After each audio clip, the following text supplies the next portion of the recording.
কাকু, কদিনের মধ্যে এই চেহারা? এ তো সবে শুরু মামুনি। আগস্ট মাস আসতে দাও, একে চিনতেই পারবে না।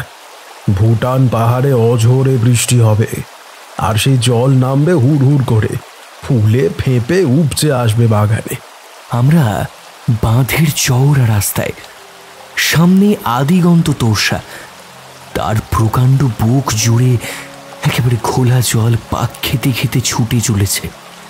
এক টানা জলের শব্দ, আকাশে লেপ্টে আছে মেঘ, মেঘের ফাঁক দিয়ে ছিটকে বেরোচ্ছে রামধনু রঙের কয়েকটা আলোর তীর। গোধূলির অদ্ভুত নিসর্গ।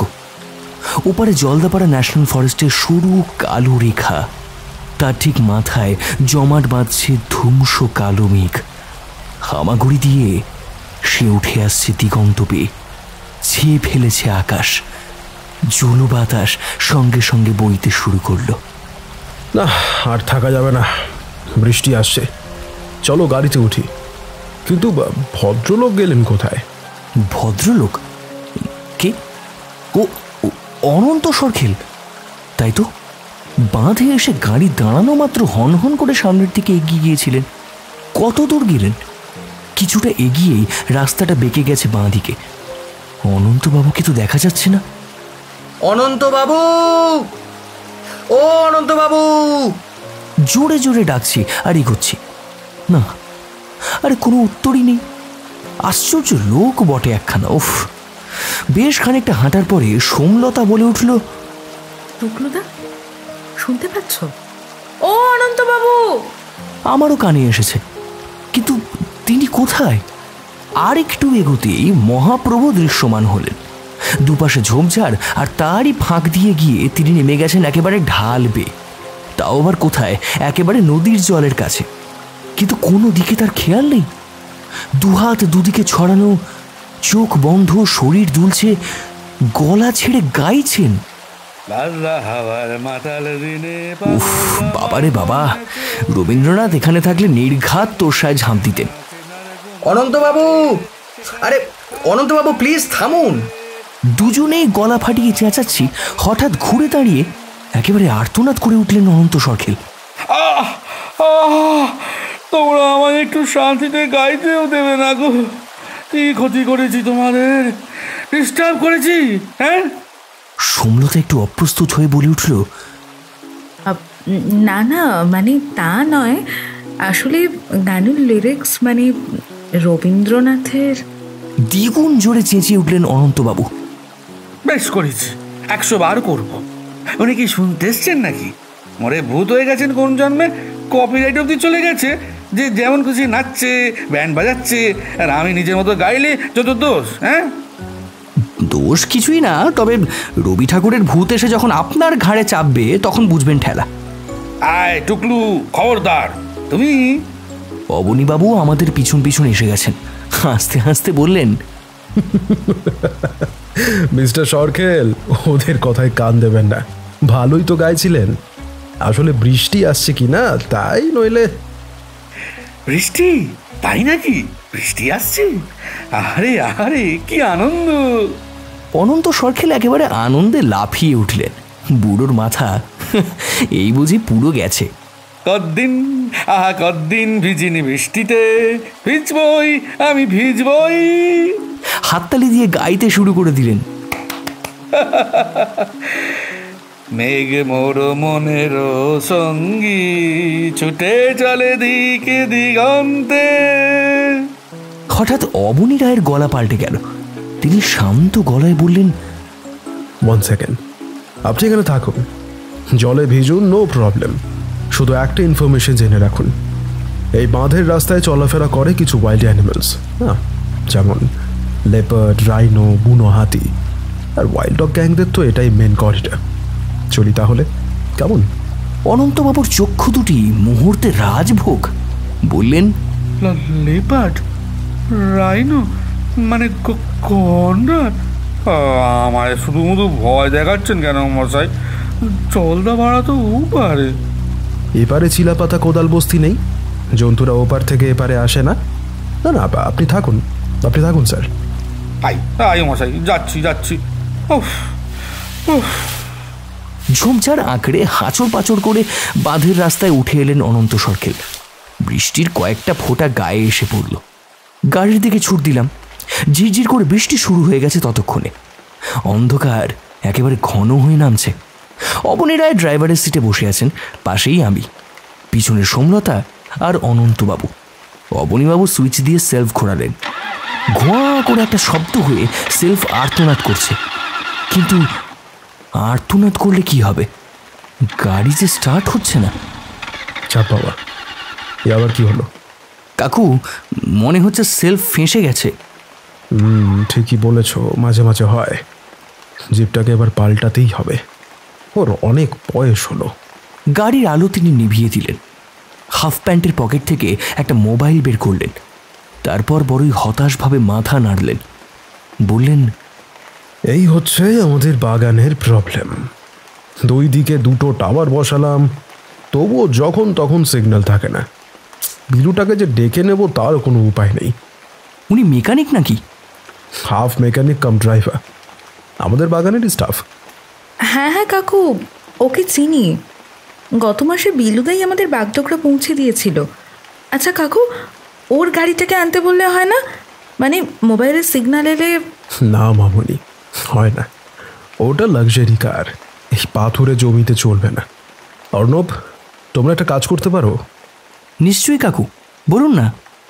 আমার মনে হচ্ছে পেছন থেকে একটু পুশ করলে হয়তো সেলফটা ছেড়ে যাবে, স্টার্ট হয়ে যাবে। বৃষ্টিটাও ধরেছে। ওকে ওকে, দিচ্ছি। অনন্তবাবু নামতে গিয়ে একেবারে থমকে গেলেন। বললেন, ওগুলো কি? ও মশাই, কোনগুলো? এই যে কতগুলো সবুজ চোখ দপদপ করছে। আরে এইদিকেই আসছে। অবনী রায় খ্যাক খ্যাক করে হেসে উঠে বললেন, ওইগুলো? আরে স্যার, ওগুলো তো গরুর চোখ। হ্যাঁ, বাগানের পোষা গরু। আপনি স্যার কিছু মনে করবেন না, বাট বেশ ডরপোক আছে না? ডরপোক? আমি আমি কি আপনার মতো কাউ স্পেশালিস্ট নাকি? হ্যাঁ, বনে বাজারে ঘুরে বেড়াই? হ্যাঁ। জোরসে বাড়তিনে ঠেলা দিতেই হেঁচকি তুলে জিপসি গর্জন করে উঠল। বেশ কিছুটা বাঁধের রাস্তা দিয়ে এগোনোর পরে বাগানে ঢোকার ঢালু পথ। খুব সন্তর্পণে গাড়িকে কাত করে অবনী রায় নামাচ্ছেন প্রায় 10 ফুট খাড়া ঢাল বেয়ে। এই সময় আকাশ চিরে একেবারে সাপের মতো বিদ্যুৎ ঝলক। পরক্ষণে দিক বিদিক কাঁপিয়ে বজ্রপাত। কয়েক সেকেন্ডের জন্যে সাদা আলোর ঝলকানি। এমন বিকট আওয়াজ, মনে হলো যেন আমাদের খুব কাছেই। সঙ্গে সঙ্গে গাড়ি থামিয়ে দিয়েছেন অবনীবাবু। চতুর্দিকে এবার নীলচে বিদ্যুতের আলো আর বাজ পড়তে শুরু করেছে। হেডলাইটও নিভিয়ে দিলেন। বিড়বিড় করে বললেন, আবার শুরু হয়েছে। না, আরও ফাঁকা জায়গায় গিয়ে দাঁড়াতে হবে। 4 দিন আগেই পাশের বাগানে বাজ পড়ে 2 জন লেবার মারা গেছে। এখানে কোনো বাড়িও নেই যে ছুটে গিয়ে ঢুকে পড়বো। একেবারে ফিনফিনে গুঁড়োর মতো বৃষ্টি ফের শুরু হয়ে গেছে। কচ্ছপের গতিতে জিপসিকে নিয়ে একটা ছোট্ট ঝোপের পাশে দাঁড় করালেন অবনীবাবু। মোবাইলগুলো সুইচ অফ করে দিন, ওরা বাজ টেনে নেয়। বৃষ্টি জোর হলে বাজ কমবে। দুপাশে অন্ধকারের বুকে আদিগন্ত চায়ের বাগান। বিদ্যুতের সাদা আলোয় মাঝে মাঝে ঝলসে ঝলসে উঠছে। ভূতের মতো 4 জনে বসে আছি এই জিপসির ভেতরে। মুষল ধারায় বৃষ্টি শুরু হয়ে গেল। এখনো বাজে শব্দ শোনা যায়, তবে খানিকটা দূরে দূরে। বাগানের মধ্যে দিয়ে ঘুরপথে যেতে হবে। সামনের অনেকটা জায়গা জুড়ে বড় বড় গাছ। কখন যে আবার বাজ পড়া শুরু হবে কে জানে। অবনী খুব ধীর গতিতে ডান দিকের ফাঁকা মাঠের রাস্তা ধরলেন। কাকু, আমাদের লেটেস্ট খবর কিছু পেলেন? 1:30 নাগাদ আমি কল করেছিলাম, তখন জাস্ট বাগডোগরায় নেমেছেন। তারপরে আর কোনো খবর নেই। হিসেবের মতো এতক্ষণে পৌঁছে যাওয়া উচিত। তুমি একবার দেখো না, হতে পারে উনি হয়তো করেছিলেন, তখন আমাদের ফোন অফ ছিল। যোগু মামার নাম্বারে আমি ক্রমাগত চেষ্টা করে যাচ্ছি, বড়ই আশ্চর্য, সুইচ অফ। হয়তো ব্যাটারি চার্জ শেষ নাকি। Next option Patnaik. শব্দ হয়েই যাচ্ছে। ঝমঝম করে বৃষ্টি হয়েই চলেছে, তার দাপটে উইন্ডস্ক্রিন ঝাপসা আর ওয়াইপার দুটো আর কত পেরে উঠবে। হঠাৎ খানিকটা চমকে উঠেছি। হেডলাইটের ফোকাসের বৃত্ত দিয়ে কোনো এক প্রাণী বোধহয় বিদ্যুৎ গতিতে রাস্তা পেরিয়ে গেল। ওটা ওটা কি কাকু? লেপার্ড, জল থেকে বাঁচতে শেল্টার খুঁজছে। লেপার্ড বাগানে? রেগুলার আসে, ছাগল মুরগি টেনে নিয়ে যায়। কদিন আগে লেবাররা জাল পেতে একটাকে ধরেছিল, ভিডিও করে রেখেছি, দেখাবো। এরই মাঝে ফোঁস করে একটা আওয়াজ হলো। উফ, পিছন থেকে অনন্ত সরকার। এই তো এতক্ষণে পট্টনায়কের ফোনটা লেগেছে। হ্যালো আঙ্কেল, আমি অর্ণব, টুকলু। হ্যাঁ টুকলু, বুঝেছি। আমাদের আর একটু দেরি হবে। দেরি হবে কেন আঙ্কেল? Any problem? না, এখনো কিছু নয়। আমরা ফরেস্টে ঢোকার পরে ম্যাডামের মোবাইলে একটা কল এলো। উনি একটু কথা বলে ডক্টর মুখার্জিকে ফোনটা দিলেন। মুখার্জি এগ্রি করলেন। তারপর দুজনে নেমে ফরেস্টে ঢুকে গেলেন। আমায় ওয়েট করতে বললেন। কি বলছেন কি আঙ্কেল? দুজনে এত রাতে ফরেস্টের মধ্যে? না না টুকলু, ডোন্ট ওয়ারি। শুধু দুজন নয়, সঙ্গে 4 জন আর্মড এসপিজিও গেছে। তাদের একজনের সঙ্গে আমার একটু আগে কথা হয়েছে। সে বলল মুখার্জি সাহেব আর ম্যাডাম ওদের দাঁড়াতে বলে আরও ডেন্স ফরেস্টে ঢুকে গেছেন এই মিনিট 10 আগে। আমি বলেছি আর 10 মিনিট দেখতে, তারপর ওরাও ঢুকে যাবে। আচ্ছা, কি হয় একটু একটু প্লিজ জানাবেন আঙ্কেল।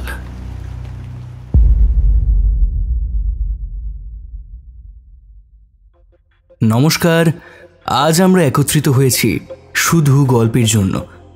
আপনারা যদি এখনও শুধু গল্পের জন্যকে সাবস্ক্রাইব করে না থাকেন, তাহলে শিগগির করে ফেলুন না। আসছে নতুন নতুন চমক। আজ আপনাদের জন্য রয়েছে যোগু মামা টুকলুর রহস্য অ্যাডভেঞ্চার কাহিনী। আশা করি আপনারা ইতিমধ্যে যোগু মামা সিজন 1-এর সমস্ত গল্প শুনে ফেলেছেন। চলছে নতুন সিজন। ত্রিদীপ কুমার চট্টোপাধ্যায় বাংলা সাহিত্যের এক উজ্জ্বল নক্ষত্র। জন্ম 30 অক্টোবর 1958 কলকাতায়।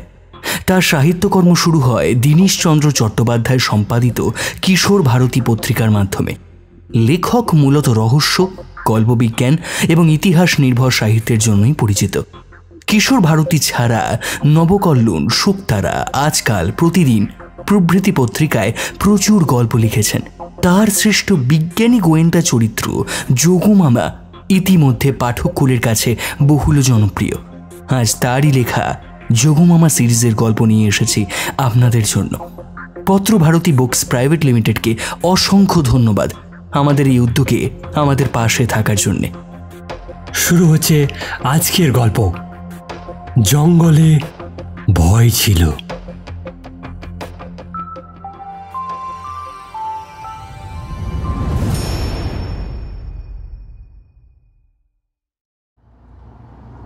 কদিন আগেই মস্কোতে একটা আন্তর্জাতিক সেমিনার সেরে সল্টলেকের দিদির বাড়ি ফিরেছেন যোগু মামা। রবিবারের দুপুর 4টে। মাংস ভাত ছাঁটিয়ে সোফায় এলিয়ে ফেসবুক খুলেছি। আমাদের সেন্ট লরেন্স বন্ধুদের বড় সড়ো গ্রুপ রয়েছে ফেসবুকে, বেশিরভাগই প্রবাসী বা অনাবাসী। সকলেই এই সময়টা রেডি থাকে। মেসেঞ্জারে আড্ডা, খবরাখবর শেয়ার, লেগ পুলিং ঘণ্টাখানেক ধরে চলে। হঠাৎ 4:30 নাগাদ আমার মেসেঞ্জারে এক অচেনা না বন্ধুর মেসেজ ঢুকল। এক ভদ্র মহিলা, প্রোফাইলের নামটাও বড় অদ্ভুত জানেন, টিটলার্ক দ্য ইন্ডিয়ান। এ আবার কেমন নাম? যদি কিছু মনে না করেন, আপনার নিকনেম কি টুকলু? আপনি কি ন্যাশনাল সায়েন্টিস্ট জগবন্ধু মুখার্জির ভাগ্নে? আসলে আপনার প্রোফাইলে ডক্টর মুখার্জির সঙ্গে একটা ছবি আছে, am I right? Yes madam. ঠিক 30 সেকেন্ডের মধ্যেই মেসেঞ্জার কলিং। বাবা, এ তো সেই ভদ্র মহিলা। ধরবো কি ধরবো না দোনামোনা করতে করতে শেষে ধরেই নিলাম। কি আর এমন হবে, আমার ফোনের লোকেশন অফ করা আছে। হ্যালো অর্ণববাবু, ক্ষমা করবেন, খুব দরকারে পড়ে কল করছি। ডক্টর মুখার্জির সঙ্গে আমার ভীষণ দরকার, কিন্তু এখনও তার কোনো কন্ট্যাক্ট নাম্বার জোগাড় করতে পারিনি। গত 2 বছর আমি আমেরিকায়, বিপদে পড়েই আমি কলকাতা এসেছি। ওনার নাম্বারটা একটু দেবেন প্লিজ? নিশ্চয়ই দেব, ওনার সঙ্গে কথাও বলিয়ে দেব, কিন্তু বিপদটা কি একটু বলবেন? হ্যাঁ হ্যাঁ, আমার বাবা ফিজিক্সের প্রফেসর আনন্দ নারায়ণ রায় রিটায়ারমেন্টের পরে একটা অদ্ভুত রিসার্চ করছিলেন। আপনার মামা হয়তো চিনতে পারেন, কারণ বাবার মুখে বেশ কয়েকবার আপনার মামার নাম শুনেছি। আমেরিকায় থাকলেও বাবার সঙ্গে আমার রেগুলার কথা হতো ফোনে। গত 10 দিন বাবাকে আর পাচ্ছি না, ফোন বন্ধ, টোটালি ডিসকানেক্টেড। এমনকি বাবার যে সহকারী ছিল পলাশদা, তারও ফোন বন্ধ। আপনার মা কয়েক সেকেন্ড চুপ, তারপর বললেন, মা আমার খুব ছোটবেলাতেই মারা গেছেন। শুধু বাবা আর আমি, রিলেটিভদের সঙ্গেও বাবার সম্পর্ক রাখতেন না। একটু ওনাকে দেবেন প্লিজ। আচ্ছা, আপনি তো এখন কলকাতায়, আমাদের অ্যাড্রেসে কি একবার আসতে পারেন? তাহলে সামনাসামনি। কি বলছেন? শিওর শিওর, আমি এখনই যাচ্ছি।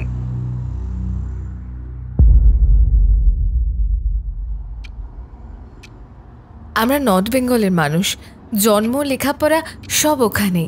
ওদলা বাড়িতে আমার গ্রামের বাড়ি ছিল, তবে বাবার পড়ানোর সূত্রে নর্থ বেঙ্গল ইউনিভার্সিটির প্রফেসর্স কোয়ার্টারেই আমরা থেকেছি। পরে রিসার্চ করতে আমি চলে আসি কলকাতায়। বাবা রিটায়ারমেন্টের পরে নিজের রিসার্চের জন্য হাসিমারায় একটা বাড়ি কেনেন। হাসিমারায়? বললে যে তোমাদের গ্রামের বাড়ি ছিল? হ্যাঁ, তা ছিল। এটা বাবার রিসার্চ পারপাস। চিলাপাতা ফরেস্টের নাম শুনেছেন স্যার?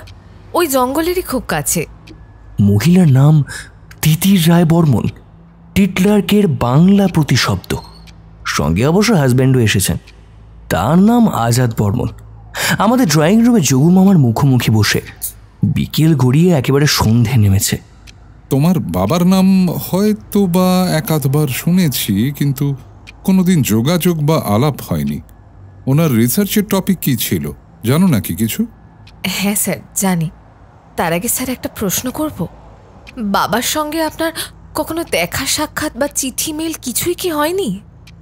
না, আই কান্ট রিমেম্বার। কথাটা মানতে বেশ অসুবিধেই হচ্ছিল মহিলার।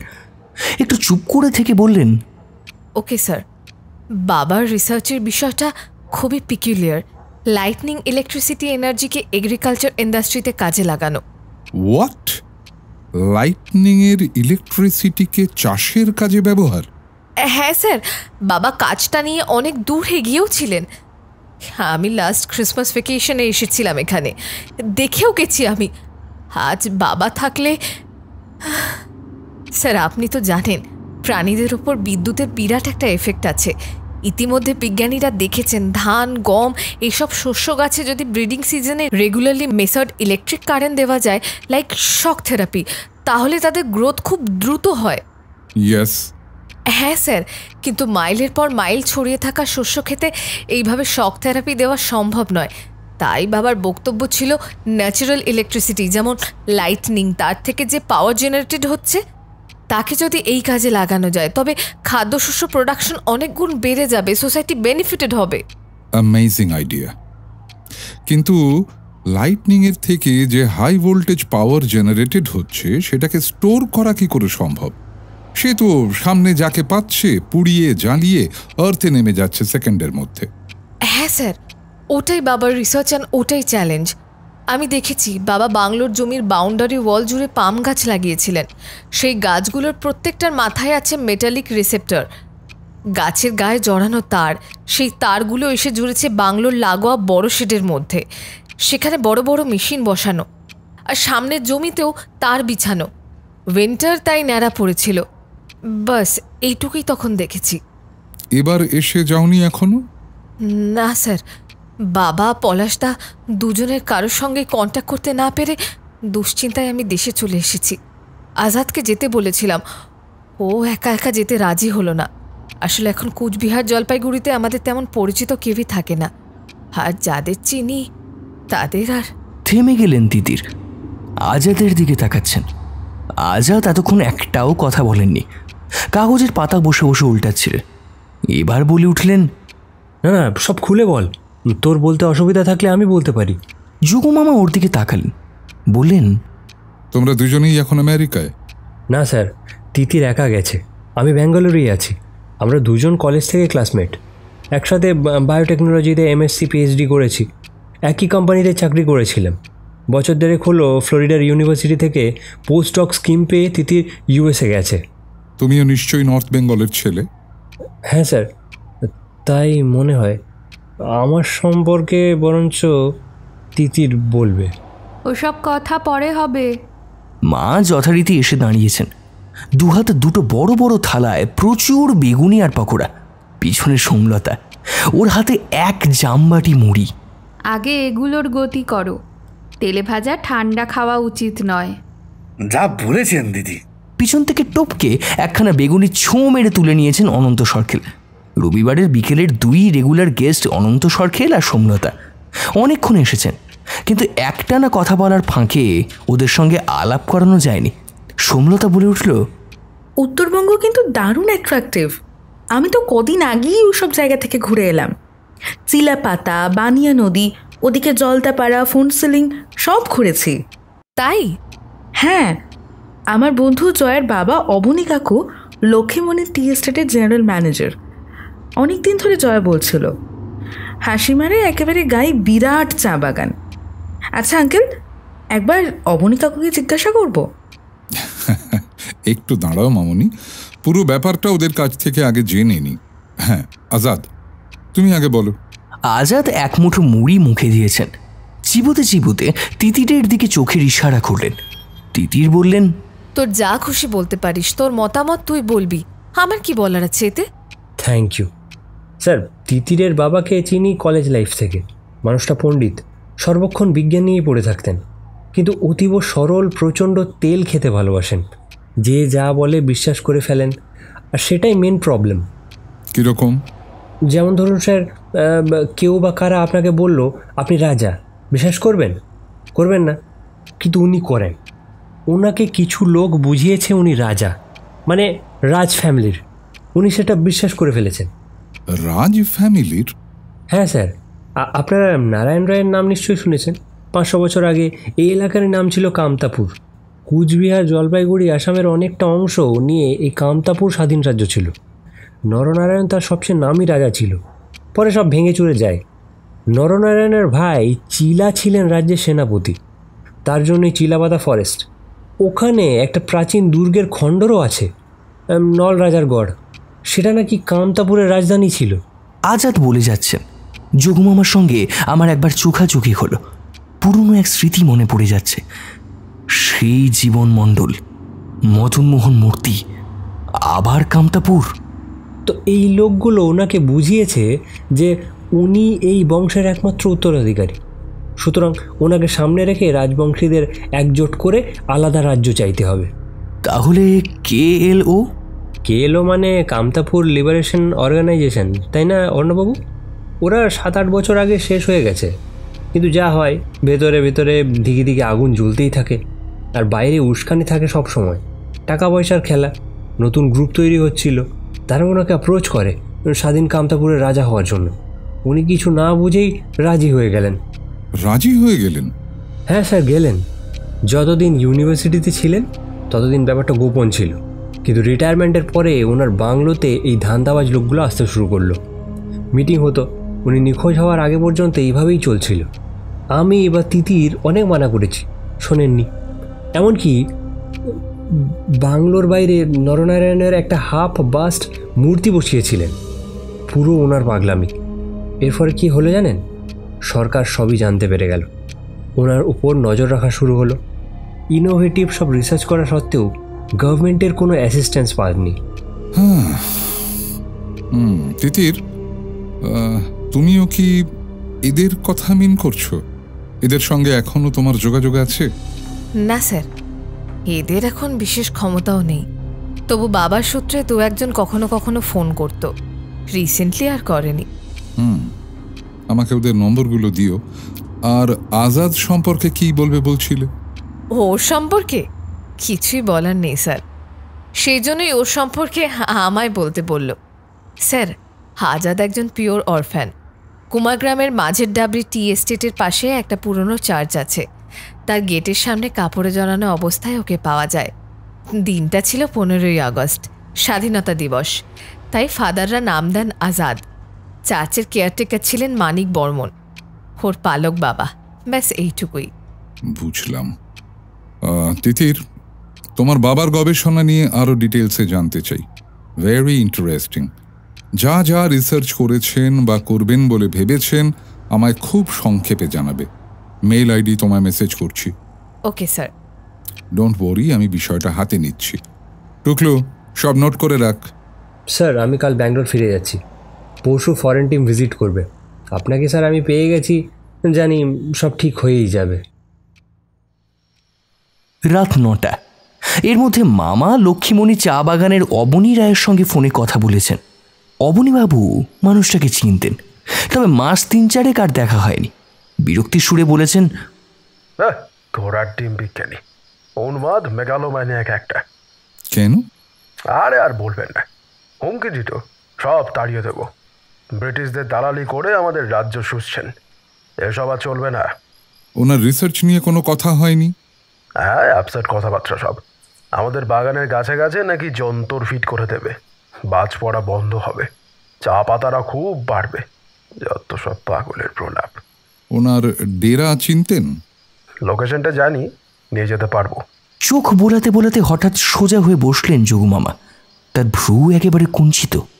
দেখতো, প্রফেসর রায়ের ফোন নম্বরগুলো কি তোর চেনা চেনা লাগছে? চেনা চেনা? খুঁটিয়ে খুঁটিয়ে দেখছি। আরে তাই তো, সহসা বিদ্যুৎ ঝলকের মতো আমার মাথায় বেজে উঠল। মনে পড়ে গেছে। মামা, ওই চিঠিটা, আরে যেটা পরশু এলো, ওটা কোথায়? রাইট, দারুণ। এই তো তোর ব্রেনে বেশ স্পার্ক হচ্ছে। কম্পিউটার টেবিলের ওপরই পড়ে আছে, নিয়ে আয়। 6 মাসের পুরনো তারিখের চিঠি। এসেছিল মুখ বন্ধ খামে 7 মুল্লুক ঘুরে। প্রেরক এক বিজ্ঞানী। তার কাছে যোগুমামার ফোন, মেল আইডি, এমনকি এখনকার ঠিকানা কিচ্ছু ছিল না। প্রথমে মামার 5 বছর পুরনো দিল্লির জেএনইউ অ্যাড্রেস থেকে রিডিরেক্ট হয়ে গেছে কেন্দ্রীয় সরকারের সায়েন্স অ্যান্ড টেকনোলজি বিভাগে। সেখান থেকে ওরা কুরিয়ার পাঠিয়েছেন কলকাতায়। বিজ্ঞানীর নাম বিষ্ণুরাজ আনন্দ। লেটার হেডে শুধু তার নামই আছে, সাথে মেল আইডি এবং 2টো মোবাইল নাম্বার ছাপা ছিল।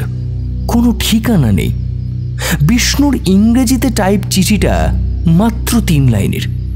ডক্টর মুখার্জি, খুব জরুরি, আমি আপনার সঙ্গে দেখা করতে চাই, প্লিজ তাড়াতাড়ি সময় দেবেন। নিচে তার সই। সেই দিনই যোগাযোগের চেষ্টা করেছি, কিন্তু বিষ্ণুর 2টো ফোনই বন্ধ। মামার নির্দেশে ফোন নাম্বার দিয়ে মেলও করেছি পরশুদিনই, কিন্তু কোনো জবাব আসেনি। আশ্চর্য ব্যাপার, আনন্দ রায়ের নাম্বার 2টো সাউথ ইন্ডিয়ান বিজ্ঞানী বিষ্ণুর নাম্বারের সঙ্গে মিলে যাচ্ছে কি করে? বাবা টিভি দেখছিলেন, আমাদের কথার মাঝে একটু হেসে ফুট কাটলেন। দেখো, ইনি হয়তো বিখ্যাত সাহিত্যিক মুলুকরাজ আনন্দের কেউ হবেন। তিতিরকে একবার ধরতো। ব্যাপারটা ঠিক লাগছে না মামা, আবার সেই কামতাপুরী কেসের মতনই না। কিছু করার নেই রে, কথা দিয়েছি। আফটার অল একজন বিজ্ঞানী নিখোঁজ, তার মেয়ে বাবার খোঁজে বিদেশ থেকে ছুটে এসেছে। কি করে ছেড়ে দিই বল? দেখা যাক।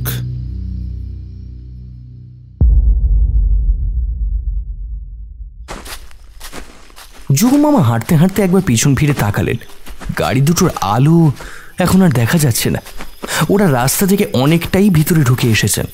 চতুর্দিকে একেবারে মিশকালো অন্ধকার। সেই অন্ধকার ফালা ফালা করে দিচ্ছে 4-4টে এলইডি টর্চের ফোকাস।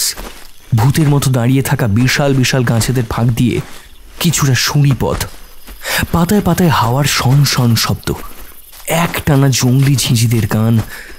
গোটা জঙ্গলটা কেমন থম মেরে আছে। 6 জনের দলটা ঢুকে পড়ছে জঙ্গলের আরো গভীরে। তিতির গড়গড় করে এগিয়ে যাচ্ছে, মনে হচ্ছে এ পথ সে চেনে। যোগুমামা এখন বললেন, তিতির, আমরা ঠিক যাচ্ছি তো? হ্যাঁ স্যার। একটু আগে তিতিরের মোবাইল বেজে উঠেছিল। সে নিচু গলায় হুঁ হাঁ করে ছেড়ে দেয়। তারপরেই ওর হাঁটার গতি বেড়ে গেছে। যোগুমামার মনে হচ্ছে তিতিরের কথায় হুট করে হ্যাঁ বলাটা বোধহয় ঠিক হয়নি। আগের প্ল্যান অনুযায়ী কাল সকালে এলেই হয়তো ঠিক হতো। আবার ভাবছেন, সঙ্গে 4 জন সশস্ত্র ফোর্স তো আছে।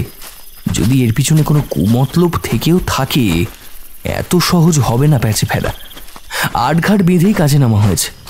লোকাল পুলিশের কাছ থেকে সমস্ত রেকর্ডস আনা হয়েছে। জানা গেছে তিতিরদের দেওয়া ইনফরমেশন সম্পূর্ণ সঠিক। আনন্দ নারায়ণ রায় নর্থ বেঙ্গল ইউনিভার্সিটির রিটায়ার্ড প্রফেসর। কয়েক বছর হলো চিলাপাতার পাশে কোদাল বস্তি ফরেস্টের লাগোয়া কয়েক বিঘা জমি কিনে সেখানে বাংলো টাংলো বানিয়ে থাকেন। কি সব রিসার্চ করতেন, বিশেষ কারোর সঙ্গে মিশতেন না।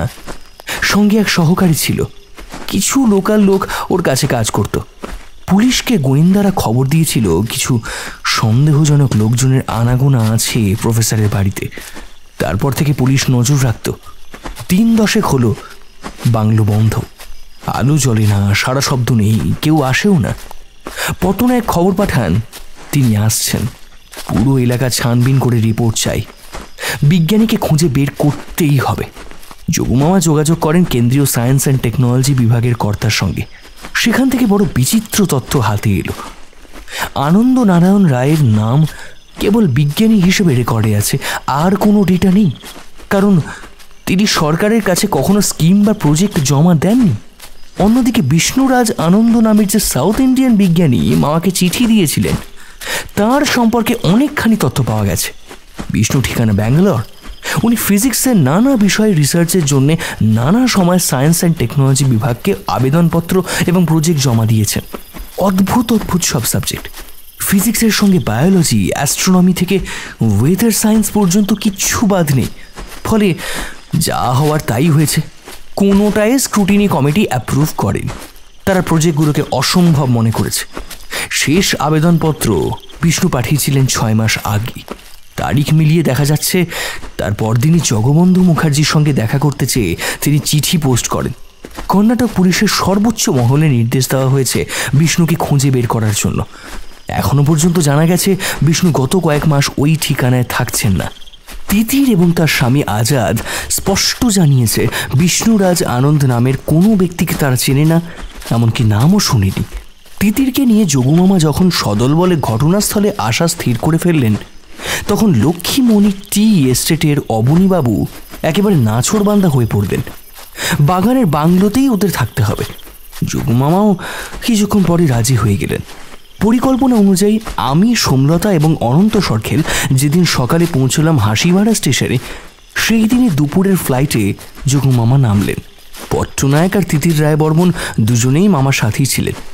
বাগডোগরায় তাদের জন্য 3 পুলিশ কর্তা ছাড়াও অপেক্ষা করছিল 10 জন আর্মড এসপিজি এবং 3টে বুলেরো। ওখান থেকে সোজা এরা চলে আসবেন চা বাগানে। এইটাই ঠিক হয়েছিল। অ্যাকশন শুরু হবে একেবারে পরদিন থেকে, পুলিশের সঙ্গে হাই প্রোফাইল মিটিংয়ের পরে। কিন্তু পুরো প্ল্যান ওলট পালট হয়ে গেল শুধুমাত্র একটা ফোনে। 3 জনে গাড়িতে সবে উঠে বসেছেন, তিতিরের ফোন বেজে উঠল। তিতিরের চক্ষু একেবারে বড় বড় হয়ে গেল। স্যার, পলাশদা, বাবার অ্যাসিস্ট্যান্ট। তাই? ধরে নাও, ধরে নাও। হ্যালো হ্যালো, পলাশদা, পলাশদা তুমি কোথায়? বাবা, বাবা কোথায়? কোথায় পলাশদা? ওপাশের কথা ঠিক শোনা যাচ্ছে না। কি কি বলছো? মানে বন্দি? কেন? আচ্ছা আচ্ছা, বলো বলো, শুনছি। জায়গাটা কি বাবার বাংলোর কাছে? তাহলে কোন দিকে? আচ্ছা, কি চাইছে ওরা? হ্যাঁ হ্যাঁ পলাশদা, আমি রাজি, অবশ্যই বোঝাবো, অ্যাট এনি কস্ট। যাচ্ছি আমি, এখনই যাচ্ছি। ফোনটা রেখে তিতির একেবারে কাঁপছে। কথা বলতে গিয়ে তিতিরের কথা আটকে যাচ্ছে।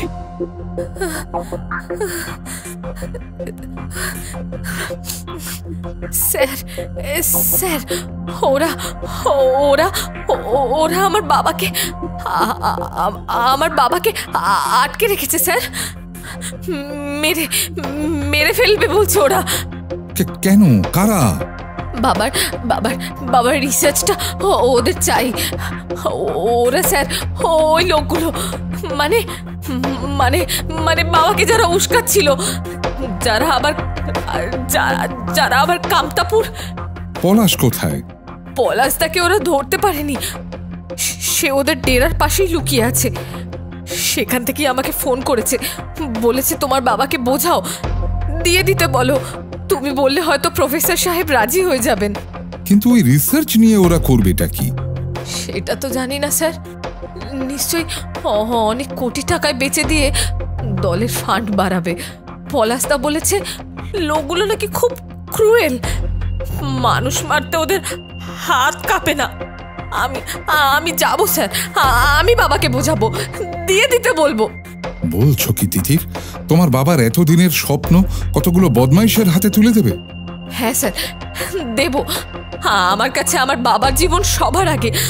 আমি এখনই যাব, ওখানেই যাব। আমি আমি আমি রাজি করাবো বাবাকে। কোথায় যাবে? চিলাপাতা জঙ্গলে। পলাশদা ডিরেকশন দিয়ে দিয়েছে, কাছাকাছি পৌঁছে আরেকবার ওর সঙ্গে আমি কথা বলে নেব।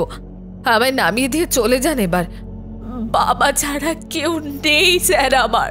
তিতিরের চোখ একেবারে জলে ভরিয়ে এসেছে, ছটফট করছে গাড়ির মধ্যে। বড়ই কঠিন পরিস্থিতি। পট্টনায়কও যোগুমামার কথায় সায় দিলেন। 3টে গাড়ি হাসিমারা স্টেশন পেরিয়ে ডান দিকের চা বাগানের রাস্তার না ঢুকে সোজা এগিয়ে চলল চিলাপাতা ফরেস্টের দিকে। ফরেস্টের এন্ট্রি গেটে টিমটিমে আলো জ্বলছে, ব্যারিকেড ফেলা ছিল।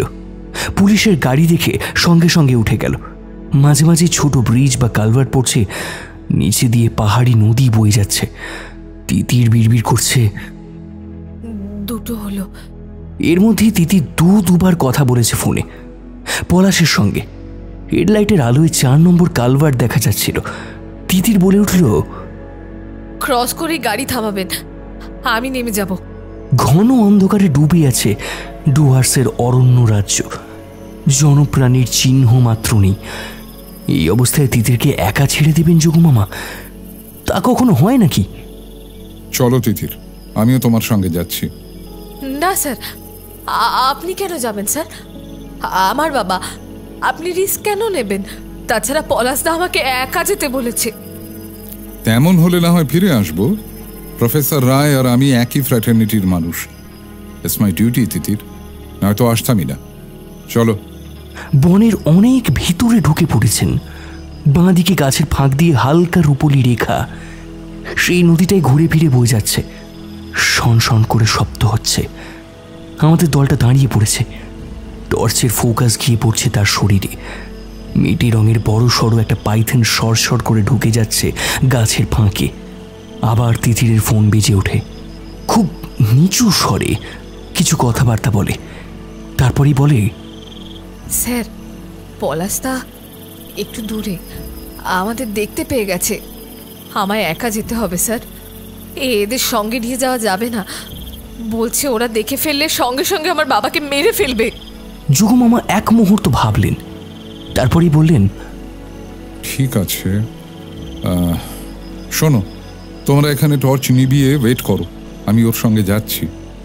চলো তিতির। সর্বক্ষণের সঙ্গী রিভলভার গুঁজে নিয়েছেন কোমরে, বাম পকেটে পেন্সিল টর্চটাও ঢুকিয়েছেন। অন্ধকারে চোখ অনেকটা শুয়ে গিয়েছে এতক্ষণে। ছায়া মূর্তির মতো দুজনে এগিয়ে যাচ্ছেন বড় বড় গাছ ঝোপের ফাঁক দিয়ে। যোগুমামার ভিতরে ভিতরে আমি জানি ভীষণ অস্বস্তি হচ্ছে। ঠিক যুক্তিতে মিলছে না যেন। কে এই পলাশ লোকটা? তিতিরকে ডেকে নিয়ে যাচ্ছেই বা কেন? প্রফেসর রায় কি সত্যিই বন্দী? তাকে ক্রিমিনালদের হাত থেকে ছাড়াতে মেয়েকে ডেকে নিয়ে যাচ্ছে। তাহলে এতদিন পলাশ ফোন বন্ধ রেখেছিল কেন? আর আজকেই বা খুলল কেন? ও কি তাহলে খবর পেয়েছিল যে দিদি সবাইকে নিয়ে বাবাকে খুঁজতে আসছে? খবরটা পলাশকে দিল কে? দিদির বাবার অ্যাসিস্ট্যান্ট পলাশ, নাকি আসলে ক্রিমিনালদের এজেন্ট? দিদিরকে অন্ধের মতো অনুসরণ করতে করতে প্রশ্নগুলো যোগুমামা ক্রমশ ভেবে যাচ্ছিলেন। এই কথাগুলো এখনই তিতিরকে বলা দরকার, কিন্তু ও কি আদৌ শুনবে? তিতির, একটু শুনবে? বলুন স্যার। পলাশদা বলছে সময় নেই। বলছিলাম, পলাশদাকে কি তুমি... যোগুমামার কথা বলা শেষ হলো না। নিশুতি জঙ্গলের অখণ্ড নৈশব্দ এক নিমেষে ভেঙে গেল। দূর থেকে ভেসে এলো এক জড়িত কণ্ঠস্বর। মা তিতির, তিতির কোথায় মা? তুই কত দূর? অনেকটা অনেকটা আর্তনাদের মতো শোনাচ্ছে বয়স্ক মানুষটার গলা। বাবা, বাবা গো, বাবা কোথায় তুমি? আমি আমি এসে গেছি বাবা, আমি এসে গেছি। ও বাবা কোথায় তুমি, কোথায়? বলতে বলতে সে ছুটল শব্দ লক্ষ্য করে। গাছপালার ফাঁক দিয়ে ধাক্কা খেতে খেতে, হোঁচট খেতে খেতে মেয়েটা ছুটছে ছুটছে একেবারে দিক বিদিক জ্ঞান শূন্য হয়ে। সম্পূর্ণ ঘটনা ঘটে গেল মাত্র 30 সেকেন্ডের মধ্যে। যোগমামা পিছন থেকে চেঁচালেন, তিতির, তিতির। কোনো জবাব দিল না সে। নিরুপায় মামাও ছুটছেন তিতিরের পিছন পিছন। ক্রমেই অন্ধকারে মিশে যাচ্ছে মেয়েটার শরীর। কিন্তু একটু পরেই মামাকে থামতে হলো। হোঁচট খেয়ে মুখ থুবড়ে পড়লেন একটা ঢিবির উপরে। চশমাটা ভাঙেনি ভাগ্যিস। সামলে উঠে দাঁড়ালেন। কুচকুচি অন্ধকারে কিছুই যে দেখা যাচ্ছে না। কিসের ঢিবি এটা? পকেট থেকে পেন্সিল টর্চ বের করে জ্বালালেন। পরক্ষণে যোগুমামার শরীর বেয়ে ঠান্ডা স্রোত নেমে গেল। হে কি, এটা একটা কবরস্থান না শ্মশান? অসংখ্য মৃত প্রাণীর হাড়গোড় স্তূপ হয়ে আছে। কোত্থেকে এলো এত হাড়গোড়? মানুষের খুলি না জন্তুর? সব গড়াগড়ি খাচ্ছে মাটিতে। যোগুমামা কিছুই বুঝতে পারছেন না। আকাশে মেঘ করেছে, দু একবার বিদ্যুৎ চমকালো। ঝলসানো আলোয় যোগুমামা দেখলেন থমথমে নিথর বন। প্রাণীর যেন কোনো শব্দই নেই। ঠান্ডা ঠান্ডা বাতাস দিচ্ছে। অদ্ভুত একটা মিষ্টি গন্ধ ঘনিয়ে আসছে চারপাশ থেকে। মামার শরীর কাঁপছে। ফস করে একটা আওয়াজ হতে যোগুমামা তাকিয়ে দেখলেন হতরেই যেন দুটো সবুজ চোখ ইতিমধ্যে জ্বলে উঠেছে। লেপার্ড? না, তার চেয়েও কোনো বড় সড়ো বুনো বিড়াল বনের ভিতর থেকে ছুটে আসছে বাইরের এই ফাঁকা জমিতে। কিন্তু না, সে তো পারল না। ওকে চারদিক দিয়ে ঘিরে ধরেছে অদ্ভুত দর্শন সব ছায়ামূর্তি। তারা পেঙ্গুইনের মতো দুলছে দুদিকে। জন্তুটার আর্তনাদ ক্ষীণ থেকে ক্ষীণতর হয়ে যাচ্ছে। ওকে গ্রাস করে নিচ্ছে ওই ছায়া ছায়া অবয়বগুলো। একসময় ওর চোখ দুটো ডুবে গেল অন্ধকারে। মিষ্টি গন্ধটা ভয়ঙ্কর উগ্র হয়ে উঠেছে, ছড়িয়ে পড়ছে চারদিকে। দুলতে দুলতে ভুতুড়ে ছায়া শরীররা এবার এগিয়ে আসছে যোগুমামার দিকে। পালাও মামা, আর এক মুহূর্ত এখানে নয়। যোগুমামার মাথার মধ্যে পাগলা ঘন্টি বেজে উঠেছে। এই বোন স্বাভাবিক হতে পারে না, এখানে বিভীষিকা আছে। আরে গন্ধটা এত মাতাল করে দিচ্ছে কেন? হাত পা যেন অবশ হয়ে আসছে, মাথা ঝিমঝিম করছে। কেউ কি স্প্রে করছে সুগন্ধি তরল? যোগমামা টেনে বের করলেন রিভলভার। ছায়ামূর্তিগুলোকে লক্ষ্য করে অন্ধের মতো গুলি চালিয়ে দিলেন। পরপর গুলির আওয়াজে কেঁপে উঠেছে জঙ্গল। টলমল পায়ে ছুটতে চেষ্টা করলেন, কিন্তু হাত পা মাথা কেউ তো আর কথা শুনছে না। তবু আপ্রাণ চেষ্টা করে চলেছেন। চলে যেতে হবে দূরে, তাকে আরো দূরে যেতে হবে। কিন্তু না, তিনি পারলেন না। কিছু দূর যেতে না যেতে দীর্ঘ শরীরটা লুটিয়ে পড়ল মাটিতে। যোগমামার চোখের সামনে থেকে সব মুছে গেল। নেমে এলো এক অখণ্ড অন্ধকার।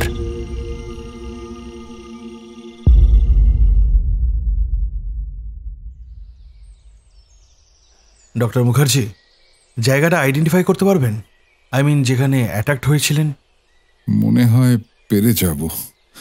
এসপিজিরা যেখান থেকে আমাকে তুলে এনেছিল, পটনায়ক, ওই অবধি তো যাওয়া যাবে?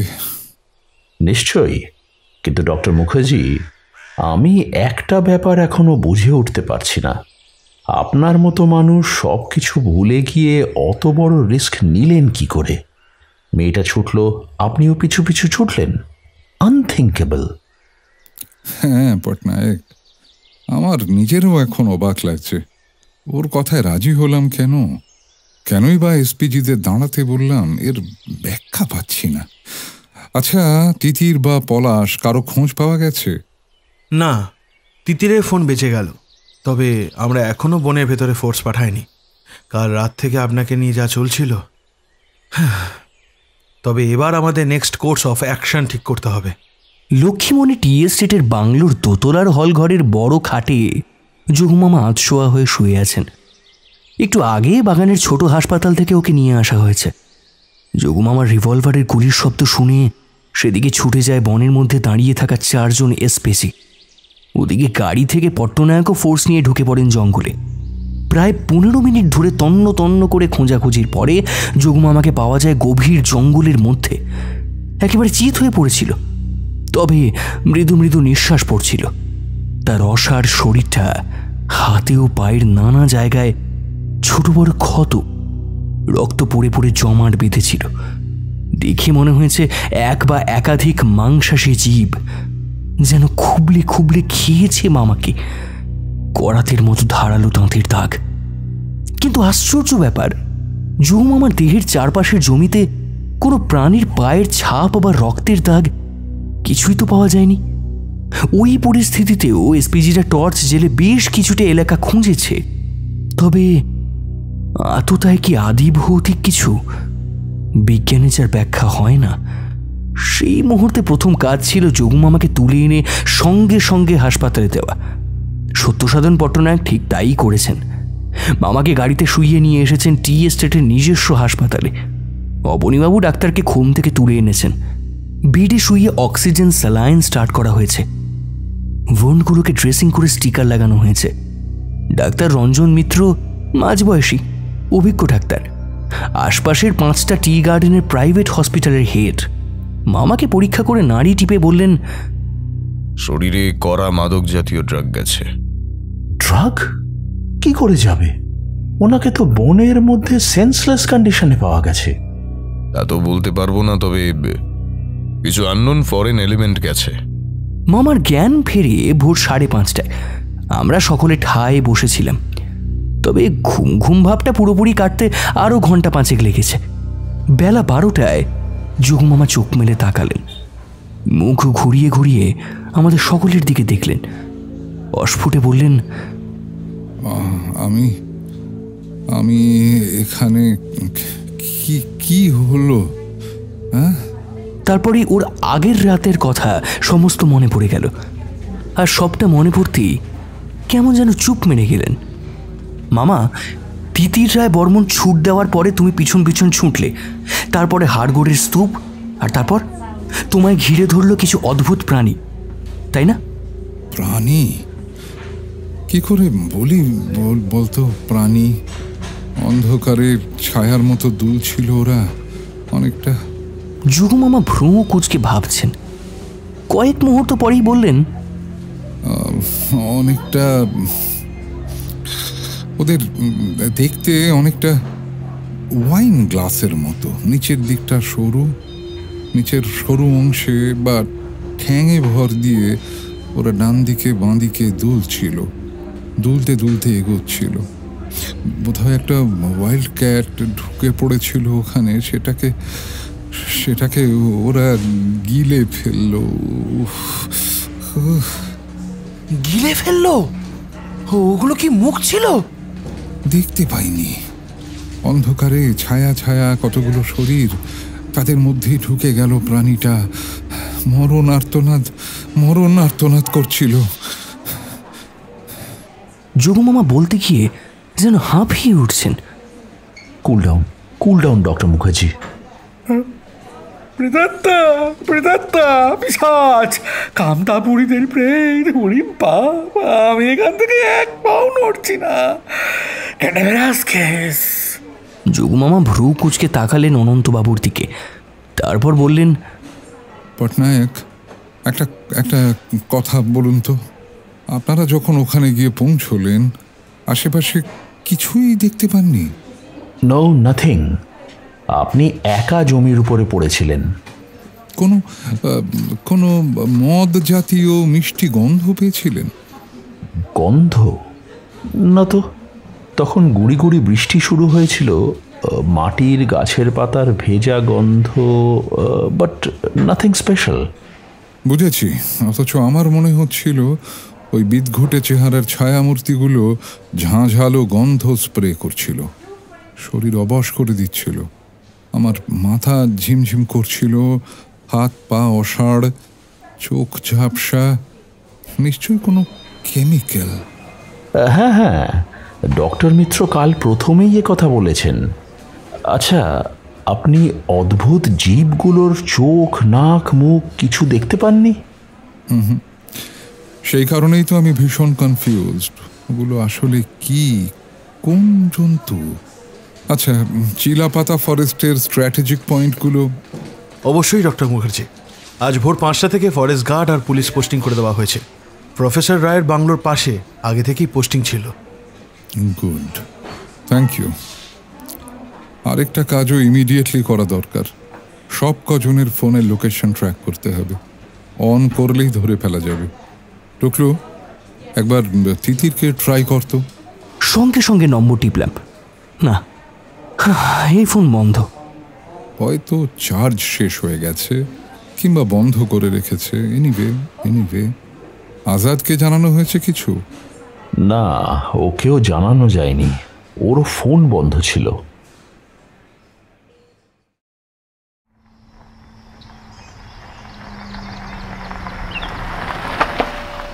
চা বাগান থেকে মিনিট 15 ড্রাইভ। চিলাপাতা জঙ্গল যেখানে পাতলা হয়ে এসেছে, বানিয়া নদীর ওপরের কালভার্ট পেরিয়ে পূব দিকের ভাঙাচোরা পথে আরও মিনিট 5 যেতে হয়। জঙ্গলের মধ্যে অনেকখানি জায়গা জুড়ে বাংলো রয়েছে। 5টা গাড়ির কনভয় নিয়ে আমরা তার সামনে এসে দাঁড়িয়েছি। তিতির ঠিক যা বলেছিল, পাঁচিলের গা জুড়ে চতুর্দিকে সারি সারি পাম গাছ ঠিক সেইভাবেই আছে। মেঘলা বিকেল, হাওয়া দিচ্ছে। কম্পাউন্ডের মেন ফটক বন্ধ, বাইরে থেকে তালা ঝুলছে। পুলিশরা টপার টপ নেমে পড়ল। ডিআইজি বললেন, তালাটা ভাঙি, ভেতরে ঢুকতে হবে তো। ঢুকতে তো হবেই, তবে তার আগে বাইরে দিয়ে কম্পাউন্ডটা একবার চক্কর কাটবো। না, গাড়িতে নয়, আমি হাঁটতে পারবো। সকলে মামাকে পই পই করে বলেছিলেন আজকের দিনটা অন্তত রেস্ট নেওয়ার জন্য, কিন্তু মামা যে কি সেই, কিছুতেই রাজি হননি। হাতে একটা ছড়ি নিয়ে কোনো রকমে খুঁড়িয়ে খুঁড়িয়ে হলেও হাঁটছেন। বাংলোর সামনের দিকটা শুধু একটু ফাঁকা, বাকি 3 দিকেই বন। ঝোপঝাড় আর শাল, সেগুন, খয়ের সব বড় বড় গাছেরা ঝুপসি হয়ে আছে। হাঁটতে হাঁটতে পিছন দিকে গিয়ে যোগমামা হঠাৎ দাঁড়িয়ে পড়লেন। পাঁচিলের গায়ে 1 মানুষ মাপের একটা ফাটল, ইটগুলো ভাঙা। আঙ্কেল, দেখেছ? দেখেছি বলেই তো দাঁড়ালাম। এখান দিয়ে বনের ভিতরে পায়ে চলা পথও আছে। আচ্ছা, এখান থেকে নল রাজার গড় কতটা ডিস্টেন্স? বনের ভিতর দিয়ে গেলে বেশি দূর হবে না। মাদারিহাট থানার ওসির দিকে তাকিয়ে ডিআইজি বললেন, কি বড়বাবু, তাই তো? সকালবেলায় পাটনায়ক সাহেব যে জায়গাটা আইডেন্টিফাই করেছিলেন, সেটাই কি গড়ে ঢোকার এন্ট্রি? হ্যাঁ স্যার। তার মানে কাল রাতে তিতির ওদিকেই মুভ করেছিল। মিলে যাচ্ছে। কামতাপুরের রাজধানী ছিল নল রাজার গড়, সুতরাং এখান থেকে ওখান পর্যন্ত করিডর হলো এই পথটা। রেগুলার এদের যাতায়াত ছিল, বোঝা যাচ্ছে। এই সময় জোরে বাতাস বইতে শুরু করলো, সাথে 2-4টে বৃষ্টির ফোঁটাও পড়ছে। চলুন চলুন, বৃষ্টি আসছে। ফটাফট বড় বড় ছাতা খুলে গেছে। এখানকার পুলিশরা এই আবহাওয়ায় অভ্যস্ত, কিন্তু বৃষ্টি নামার আগেই শুরু হয়ে গেল ঘন ঘন বজ্রপাত। আকাশ চিরে একেবারে ঝলসে উঠছে আলোর রেখা। পরক্ষণে কড়কড় করাত, কানে তালা লেগে যাচ্ছে। বাজগুলো এত কাছে পড়ছে যে মনে হচ্ছে যে কোনো মুহূর্তে আছড়ে পড়বে আমাদেরই ওপর। একেবারে কাঠ হয়ে দাঁড়িয়ে গেছি। দাঁড়ালেন কেন? চলুন। কি বলছেন ডক্টর মুখার্জি? এখানে তো বড় বড় গাছ আছে, বাজটা একটু কমতে দিন। হ্যাঁ স্যার, বৃষ্টি জোরে হলেই বাজ কমে যাবে। বাজ পড়ে প্রচুর মানুষ মরে। এখানে কিচ্ছু হবে না। পাঁচিলের পাশ দিয়ে নিশ্চিন্তে চলুন। প্রত্যেকটা পাম গাছে লাইটনিং রিসেপ্টর লাগানো রয়েছে, ওরা বিদ্যুৎ টেনে নিচ্ছে। তবে সাবধান, পাঁচিল টাচ করবেন না। ঝমঝমে বৃষ্টির মধ্যে আমরা কয়েকজন ফটো পেরিয়ে এসে দাঁড়িয়েছি বাংলোর পেটিকোটে, বাকিরা বাইরে। হোমা, কি আশ্চর্য দৃশ্য! ঘুমন্ত পুরী যেন একেবারে জাদু মন্ত্রে জেগে উঠেছে। কোথাও জনপ্রাণীর সারা শব্দ নেই, অথচ পাশের শেডে 2-2টো ট্রান্সফরমারের মতো দেখতে মেশিন একেবারে গমগম শব্দে চলছে। বাংলোর বাঁধানো অংশের বাইরের কাঁচা চাষের মাটিতে জালের মতো ইলেকট্রিকের তার বিছানো। ফাঁকে ফাঁকে ছোট বড় গাছও আছে, তারের মাঝে মাঝে চিরিক চিরিক করে বিদ্যুতের ফুলকি উঠছে। টুকলু, মেয়েটা মিথ্যে বলেনি রে। সব অটোমেটিক, আগে থেকে প্রোগ্রামিং করা আছে। যেই বাজ পড়লো অমনি সিস্টেম চালু, কারেন্ট ফ্লো করছে গাছে গাছে। কিন্তু কিন্তু সায়েন্টিস্ট তিনি নিজে কোথায়? 4:30 বাজে। বৃষ্টি কমে আসছে। মেঘে ঢাকা আকাশ সন্ধ্যেকে দ্রুত টেনে নিয়ে আসছে। বড় কাঠের দরজা নানাভাবে খোলার চেষ্টা চলছে, কিন্তু পারা কিছুতেই যাচ্ছে না। ওসি বললেন, স্যার অর্ডার করুন, ভেঙে ফেলি। না না, দাঁড়ান দাঁড়ান। সেন্সারটাকে এতক্ষণ যোগমামার চোখে পড়েনি। তিনি দরজার ঠিক মাঝে বসানো কালো কাঁচের সামনে তার মুখ রাখলেন। অমনি পোর্টিকোর আলোগুলো জ্বলে উঠল। দুদিকের দেওয়াল ফুরিয়ে দুটো সিসি ক্যামেরা বেরিয়ে এলো। এক কণ্ঠ ইংরেজিতে বলে উঠল, প্রফেসর A.N. রায়ের ল্যাবে ওয়েলকাম। কে তুমি? আমি প্রফেসর জগবন্ধু মুখার্জি, ডক্টর রায়ের সঙ্গে মিট করতে চাই। তোমায় চিনতে পারছি না, দেখা হবে না। মামা তো একেবারে অবাক হয়ে দেখছেন। পট্টনায়ক বললেন, কি ব্যাপার, এখানে তো 10-12 দিন কেউ থাকে না। কম্পিউটারাইজড ভয়েস প্রোগ্রামিং করা আছে, তাই নিয়ম মাফিক বলছে। চলুন, সন্ধ্যের আগেই নল রাজার গড়ে পৌঁছতে হবে। এখানে গার্ড পোস্টিং থাক। হঠাৎ আমি একেবারে চমকে উঠলাম। স্পিকার ফের চালু। এবার জ্যান্ত মানুষের গলা এবং পরিষ্কার বাংলা। জগবন্ধু মুখার্জি, তোমায় চিনব না? তোমার মতো জঘন্য লোক খুব কম আছে। কালকে তো মরেই যাচ্ছিলে, কপালের জোরে একটুর জন্য বেঁচে গেছো। তোমার জন্য আমাদের বিজ্ঞানী কোনো রেকগনিশন পায়নি, একটা পয়সা সরকার থেকে পায়নি। কে কে তুমি? কি আজে বাজে কথা বলছো? দরজা খোলো, নয়তো ভেঙে ঢুকবো। ভাঙো না, ভিতরে ঢুকে পাবে কাঁচ কলা। কিচ্ছু নেই, কেউ নেই। মুখার্জি, তোমার কি মনে পড়ে সেই সব পুরনো কথা? তোমার জন্য একটা বাচ্চা মেয়ের জীবন তছনছ হয়ে গেছে। তাকে জেল খাটতে হয়েছে 7-7টা বছর। তার বাবা মা সেই শখ সহ্য করতে না পেরে দুজনেই মরে গেছে হার্ট অ্যাটাক হয়ে। কি মুখার্জি, কিছু কি মনে পড়ছে তোমার? হ্যাঁ, বাচ্চা মেয়ে, আপ্রাণ স্মৃতি হাতড়াচ্ছি। মামাও চেয়ে আছেন আমার মুখের দিকে। এরা কি কামতাপুরের রাজ ফ্যামিলির কথা বলছে? সে জীবন মণ্ডল, তার শালীর মেয়ের কথা, মানে অনিতা। মুখ ফসকে বেরিয়ে গেল, অনিতা। এই তো তোমার ভাগ্নে বাবু ঠিক মনে পড়েছে। এবার আর ভুল হবে না। আমরা যা চাইছি সেটা আদায় করেই ছাড়ব। তিতির, পলাশ, আজাদ এরা কোথায়? তোমাদের খপ্পরে? তোমায় বলবো কেন, বদমাস বাঙালি ফাটিয়া। যাও, মরগে যাও। সঙ্গে সঙ্গে বুম করে একটা কান ফাটানো শব্দ হলো। জমিতে ছড়ানো তারের ফিলামেন্টগুলো একসঙ্গে বাস্ট করে যাচ্ছে। দাউ দাউ করে আগুন জ্বলে উঠেছে চাষের ক্ষেতে। হে কি ভয়ানক দৃশ্য! এখন বাইরের রাস্তায় পৌঁছবো কি করে? চারিপাশে যে আগুনের সমুদ্র, এই আগুন নিভবে কি করে? একেবারে সাংঘাতিক পরিস্থিতি। বাংলোর চারিদিকে ছড়িয়ে থাকা জমি ক্ষেত, সর্বত্র লকলক করে আগুন জ্বলছে। লালচে শিখা, পোড়া গন্ধ আর ধোঁয়ায় দম বন্ধ হয়ে আসছে। আমরা ইঁদুরের মতো জাঁতা কলে আটকা পড়েছি। গেটের বাইরে দাঁড়িয়ে আছে 25 জনের সশস্ত্র ফোর্স। কিন্তু ওরা কি করবে? কিভাবে আমাদের রেস্কিউ করবে? সোমলতা আমার বাহু চিপে ধরেছে, বলছে, কি হবে গো টুকলুদা? ও আঙ্কেল, কি হবে? আগুনগুলো যে তরতর করে এগিয়ে আসছে। যোগু মামা একেবারে নিঃশব্দ, তার চোখ দুটো একেবারে অস্থির। স্পিকার ফের সরব হয়ে উঠেছে। সেই লোকটা খ্যাক খ্যাক করে হাসছে, হাসতে হাসতে বলল,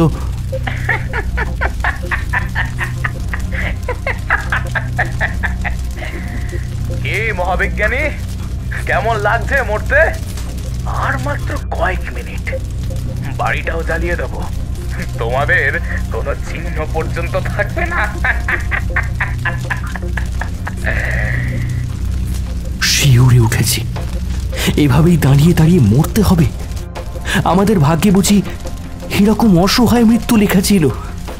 না, এসপিজি ফোর্সের কারিশমা দেখা বোধহয় বাকি ছিল।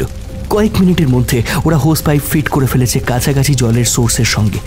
পরবর্তী কয়েক সেকেন্ডে হোস পাইপটা এনে ফেলল ফটকের সামনে এবং তারপরই ফটক থেকে পোর্টিকো পর্যন্ত বাঁধানো রাস্তাটার ওপর প্রবল তোড়ে তার জল স্প্রে করলো। ওসি তো একেবারে চেঁচিয়ে উঠেছেন। স্যার, সময় নেই, সবাই আসুন, ছুটুন, বেরিয়ে আসুন জলের ফোর্সের মধ্যে দিয়ে, আসুন আসুন, সময় নেই। জলস্তম্ভের মাঝ দিয়ে দৌড়চ্ছি ঊর্ধ্বশ্বাসে। উফ, ছুটতে ছুটতে বেরিয়ে এসেছি বাইরে। ভিজে চুপচুপে হয়ে গেছি সকলে, ঠান্ডায় একেবারে কাঁপুনি দিচ্ছে, কিন্তু একটুও কষ্ট হচ্ছে না। কি আরাম, কি শান্তি, বেঁচে আছি, আমরা বেঁচে আছি। একটা বিস্ফোরণ হলো ভীষণ আওয়াজ করে, গোটা বাড়িটা যেন চলতে শুরু করেছে। যোগু মামার পায়ের ব্যথা নিশ্চয়ই বেড়ে গেছে, খোঁড়াচ্ছেন, দীর্ঘশ্বাস ফেলে বললেন, সব শেষ করে দিল, চলুন যাওয়া যাক। ওসি পাশে এসে দাঁড়ালেন, ডিআইজি পট্টনায়ক সবাই আছেন। একটা খবর এলো স্যার, বাগানের ট্রাক ছিনতাই করে ফরেস্ট দিয়ে বেরিয়ে যাচ্ছিল। পুলিশ স্যার সন্দেহ হওয়ায় আটকেছে, মনে হচ্ছে এই র্যাকেটেরই। মোট 4 জন স্যার। লরির অরিজিনাল ড্রাইভার, খালাসি এদের পাওয়া গেছে?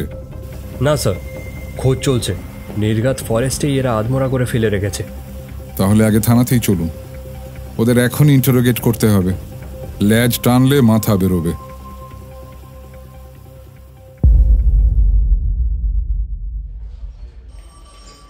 থানার লকআপে শুধু ওই 4 জন। আমাদের দেখেই গড়াদের ভেতর থেকে হাউমাউ করে উঠেছে। স্যার, শুধুমাত্র আমাদের আটকাইছে। জৌমামা ওদের আপাত মস্তক দেখলেন। ওসির চেম্বারে এসে বসলাম। তারপর বেশ সাজানো গোছানো। মাদারিহাট থানা বিল্ডিংটাও নতুন। মামা, এদের দেখে তো কুলি, মজুর আর ড্রাইভার মনে হচ্ছে। যা বেশভূষা ছিঁড়ি, এরা তো লোকাল লোক। মামা আমার দিকে চেয়ে মৃদু হাসলেন। ওসিকে বললেন, 4টেকেই নিয়ে আসুন। আরেকটা কথা, কিছু মনে করবেন না প্লিজ। আমি, টুকলু, ডিআইজি সাহেব, বড়বাবু আর পটনায়ক ছাড়া সবাই কাইন্ডলি বাইরে ওয়েট করুন। ইন্টারোগেশন শেষ হলে আমি ডেকে নেব। কোমরে দড়ি বেঁধে 4 জনকেই হাজির করা হলো। একজন অল্প বয়সী যুবক, বাকি 3 জন মাঝ বয়সী। 4 জনেরই পরনে আধময়লা লুঙ্গি আর ছেঁড়া খোড়া জামা, কাঁচু বাঁচু মুখ। যোগু মামা প্রথমেই টার্গেট করলেন কম বয়সী ছোকরাকে। বললেন, কি হে বাপু, এই বয়সেই এসব খারাপ কাজে জড়িয়ে পড়লে? ছেলেটা 2 হাত জড়ো করে বলল, কি কইতেছেন স্যার, আমরা গরিব মানুষ। আমি বাগানের লরি খালাসি আর উনি ড্রাইভার। আমি কিছু জানি না স্যার।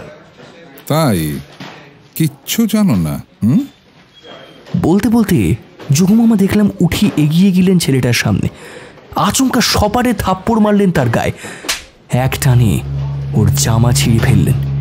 ভেতর থেকে বেরিয়ে পড়ল ওর ধবধবে সাদা গেঞ্জি আর গলায় মোটা সোনার চেন।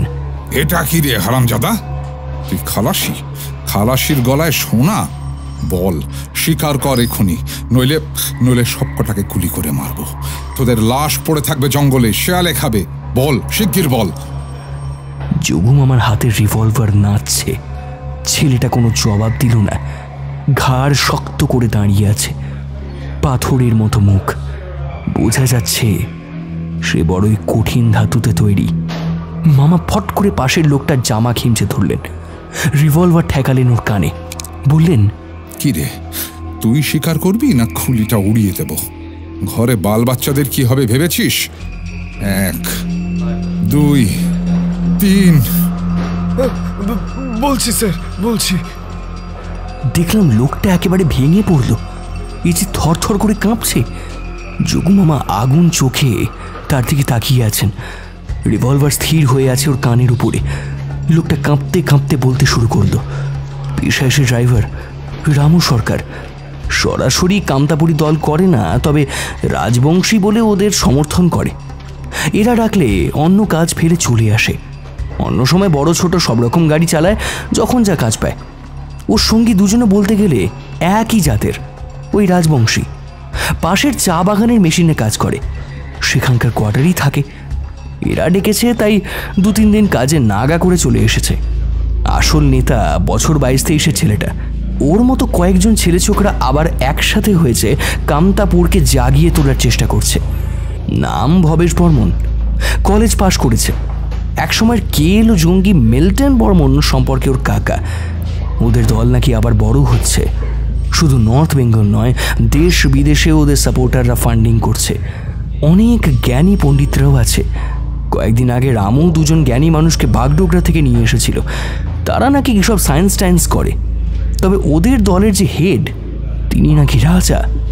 তার বাংলো আছে, অদ্ভুত নানা কাণ্ড করেন রাজা। তবে তাকে রামু দেখেনি, দলের সুপ্রিমোকেও রামু দেখেনি। তিনি যে কে, কোথায় থাকেন সে জানে না। ভবেশ ছাড়া নেতাদের নামধামও রামু বিশেষ জানে না। নল রাজার গড়ের পিছনের জঙ্গলে ওরা কয়েকজন ওই সায়েন্স টাইন্স কী সব করছিল। সেই সময় খবর আসে জঙ্গলে নাকি অদ্ভুত কাণ্ডমাণ্ড শুরু হয়েছে, পুলিশ ফোর্স আসছে। তখনই এরা ঠিক করে এইভাবে ছোট ছোট গ্রুপ করে ওরা তাড়াতাড়ি জঙ্গল ছেড়ে পালাবে। পালানোর জন্য এরা চারজন জঙ্গলের মধ্যে একটা পয়েন্টে ওত পেতে বসেছিল। পুলিশ ফোর্স যে জঙ্গল ঘিরে রেখেছে ওরা আগেই জেনে গিয়েছিল। সুভাষিনী টি এস্টেটের ট্রাককে আসতে দেখেই ওরা পাশ ফেলে দেয় রাস্তায়। তারপর ড্রাইভার আর খালাসিদের কাবু করে ফেলে রেখে ওরা ট্রাকটা চালিয়ে দিয়েছে। ওরা জানতো হাইওয়েতে একবার উঠে পড়তে পারলে ওদের আর ছোঁয়া যেত না। জয়গা দিয়ে উঠে সোজা ভুটান পাহাড়ে পালিয়ে যেত। সেখানে এখনো বেশ কিছু কামতাপুর পন্থীরা লুকিয়ে আছে। বাগানের ড্রাইভার খালাসিদের কোথায় ফেলেছিস? এতক্ষণ কি আর বেঁচে আছে ওরা? নির্ঘাত লেপার টেনে নিয়ে গেছে। না স্যার, না স্যার, সে ভয় নাই। ওরা যদি জঙ্গলের ভিতরে না ঢুকে তবে বাঁচতে যাবে। এনে বেঁচে যাবে কেন? জঙ্গলের ওইখানটায় কোনো জন্তু জানোয়ার নাই, তারা আসে না। কি বলছিস? জঙ্গলে কি দেওয়াল আছে নাকি? বাজে কথা। ঠিক করে লোকেশনটা বল। বললাম তো স্যার, বানিয়া নদীর উপর একটা ছোট্ট ব্রিজ পড়বে, ওখান থেকে সিধা। যুগমামা পট্টনায়কের দিকে তাকালেন, তারপর বললেন, বুঝেছি, ওখানেই এদের ঘাঁটি। বড়বাবু, আপনি আগে লোকগুলোকে রেস্কিউ করার জন্য পুলিশ পাঠান, আর এইগুলোকে এখন লকআপে ঢোকান। আমি ভিতরে যাবো না স্যার, ওই ভবিষ্যৎ হনি আমার গলা টিপ্পার মানে মাইরে ফেলবে। আপনাদের সব কয়ে দিচ্ছি যে। বুঝেছি, রামু এখানেই থাকুক। হঠাৎ আমার মোবাইলটা ভাইব্রেট করতে শুরু করলো। অচেনা নাম্বার। হ্যালো, আপনি অর্ণব বাবু তো? আগে হ্যাঁ, আপনি কে? কেউ না, ভীষণ জরুরি খবর। হেরা একটা অ্যাম্বুলেন্স নিয়ে এসেছে, টাটা সুমো, নাম্বার 6699। তার মধ্যে ফলস পেশেন্ট সাজিয়ে মাথাগুলো পালাবে। পালাবে? কারা পালাবে? কোথায় পালাবে? ধুত, এখনো বোঝেননি? অপদার্থ। হ্যাঁ বাবা, একটু দাঁড়াও, আমি আসছি। ফোনটা কেটে দিল। গলাটা আমি নিশ্চিত চিনে ফেলেছি এবং যা বোঝার বুঝে গিয়েছি। শুধু ফোনের টাওয়ার লোকেশনটা এখনই দরকার।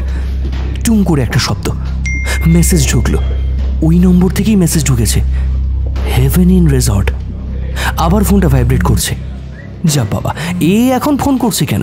হ্যাঁ বলো, কি ব্যাপার? কি কি বলছো? কি তুমি নিজের কানে শুনেছো? এখন কোথায়? আচ্ছা আচ্ছা, আমি বলছি, মামাকে বলছি।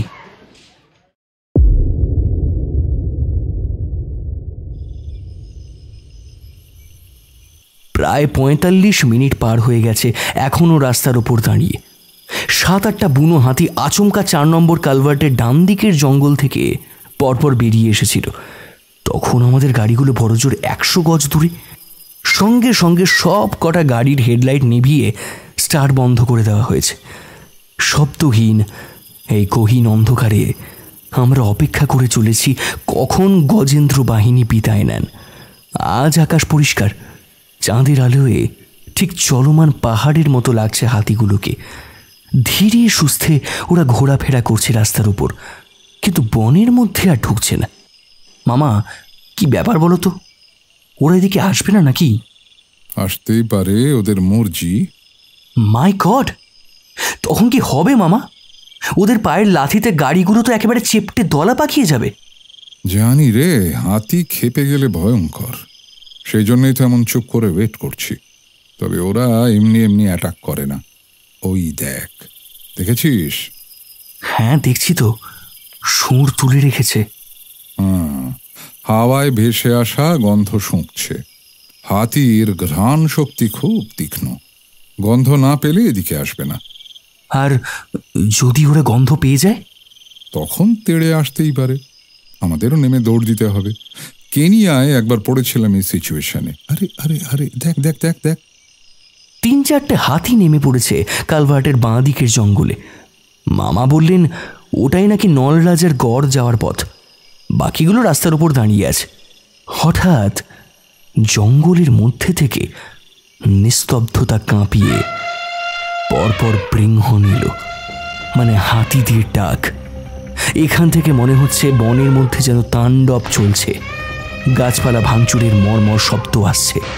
কয়েক মিনিট মাত্র, তারপরই যে কটা হাতি ওপারের বনে নেমেছিল লাফাতে লাফাতে উঠে এলো রাস্তার উপরে। ডাক ছেড়ে সুর নেড়ে ওদের নিজেদের মধ্যে কথা হলো। বেশ কয়েকবার বন কাঁপিয়ে ওরা আওয়াজ ছাড়লো। তারপর বনের যেদিক থেকে এসেছিল সুরসুর করে দেখলাম সেদিকেই ঢুকে গেল। কিছু বুঝলি? হাতিও ওই দিকের বনে ঢুকলো না। গাড়িগুলো এখনো স্টার্ট বন্ধ করে দাঁড়িয়ে। হাতির পাল যে ঠিক কতটা দূরে চলে গেছে সেটা খানিকটা আঁচ করে নিচ্ছে অভিজ্ঞ সারথীরা। তারপর স্টার্ট দেবে। রওনা হওয়ার আগেই জেনেছি হেভেন ইন রিসর্টের চারিদিক সাদা পুলিশ দিয়ে ঘিরে ফেলা হয়েছে। অ্যাম্বুলেন্সের খবর এখনো পাইনি, তবে সর্বত্র গাড়ির নাম্বার দেওয়া হয়ে গেছে। আমাদের সঙ্গে রয়েছে সেই রামু ড্রাইভার। গাড়ির কনভয়ে এইবারে স্টার্ট দিল এবং 5 মিনিটের মধ্যে সেই 4 নম্বর কালভার্টের কাছে এসে দাঁড়ালো। থমথমে শব্দহীন অরণ্য রাজ্য, মস্ত বড় সশস্ত্র দল বনের মধ্যে নেমে পড়ল। সামনে রামু ড্রাইভার, চতুর্দিকে কর্ডন করে ফোর্স। অটোমেটিক রাইফেল ছাড়াও সঙ্গে আনা হয়েছে কেরোসিন আর পেট্রোলের বড় বড় জেরিকেন, আর আছে লাঠির ডগায় কাপড় জড়ানো কয়েকটা মশাল। মামাকে জিজ্ঞেস করতে মামা ঠোঁট উল্টে বলেছেন, দেখ না কি হয়, তেমন হলে গোটা বনে আগুন লাগিয়ে দিতে হবে।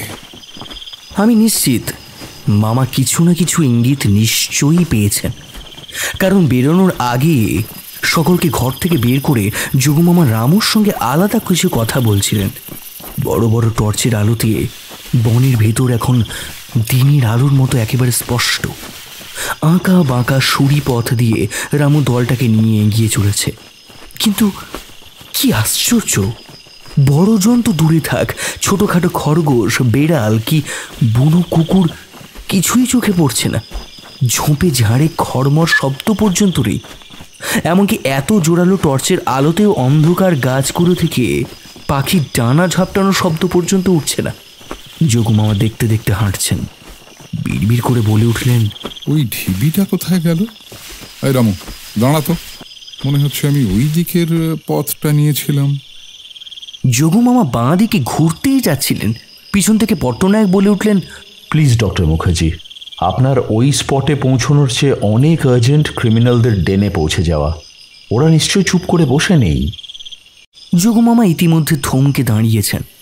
খানিকটা লজ্জিতভাবেই বললেন, sure sure sure mister Patnaik, আমি আজকাল বড্ড বেশি হাইপার হয়ে যাচ্ছি। চল রামু।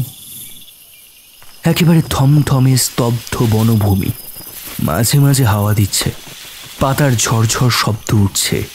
টর্চের আলো সুরঙ্গ দিয়ে ভিজে জমিতে মচমচ শব্দ তুলে আমরা ঢুকে যাচ্ছি আরও গভীরে। কিন্তু 4 জনে কার্ডন করে আর এগোনো যায় না যে। জঙ্গল ক্রমেই এমন ঘন হয়ে আসছে, বিশাল বিশাল মহিরুহ আর লতা গুল্মের ঝোপঝাড় এমন ঘেঁষাঘেঁষি করে পরস্পরকে আঁকড়ে আছে। লাইনটা ক্রমে সরু হয়ে যাচ্ছে। 4 থেকে 3, 2, এখন মাত্র 1। একজন একজন করেই এগোতে হচ্ছে। রামুর পিছনে যোগুমামা বললেন, রামু, এই পথে তোরা যাতায়াত করতিস?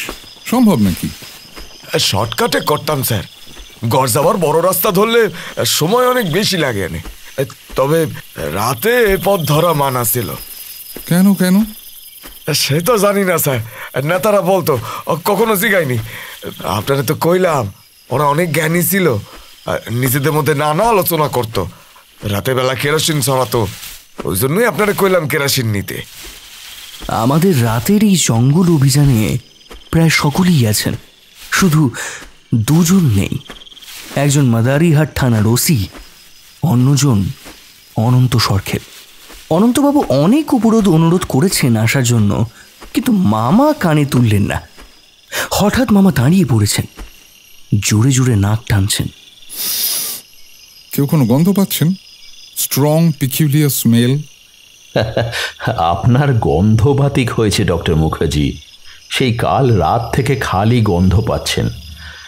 হ্যাঁ, গন্ধ পাচ্ছি, বনের গাছপালার গন্ধ। কি রিয়াজি সাহেব, আপনি পাচ্ছেন? পেছন থেকে সোমলতা চেঁচিয়ে বলল, হ্যাঁ আঙ্কেল, আমি একটু একটু পাচ্ছি। মদ মদ গন্ধই বলে মনে হচ্ছে। পাচ্ছ তো মামনি? Please halt. টুকলু, শিগগির পেছনে যা, হেড কাউন্ট কর। ডিআইজি সাহেব, আমরা মোট কজন, সবাইকে ধরে? দলটা দাঁড়িয়ে পড়েছে। আমরা পুলিশ থেকে 10, এসপিজি থেকে 10, আর এইদিকে ডিএসপি, সিআই, আমি আর আপনারা 3 জন, 5 জন, মানে মোট 28 জন।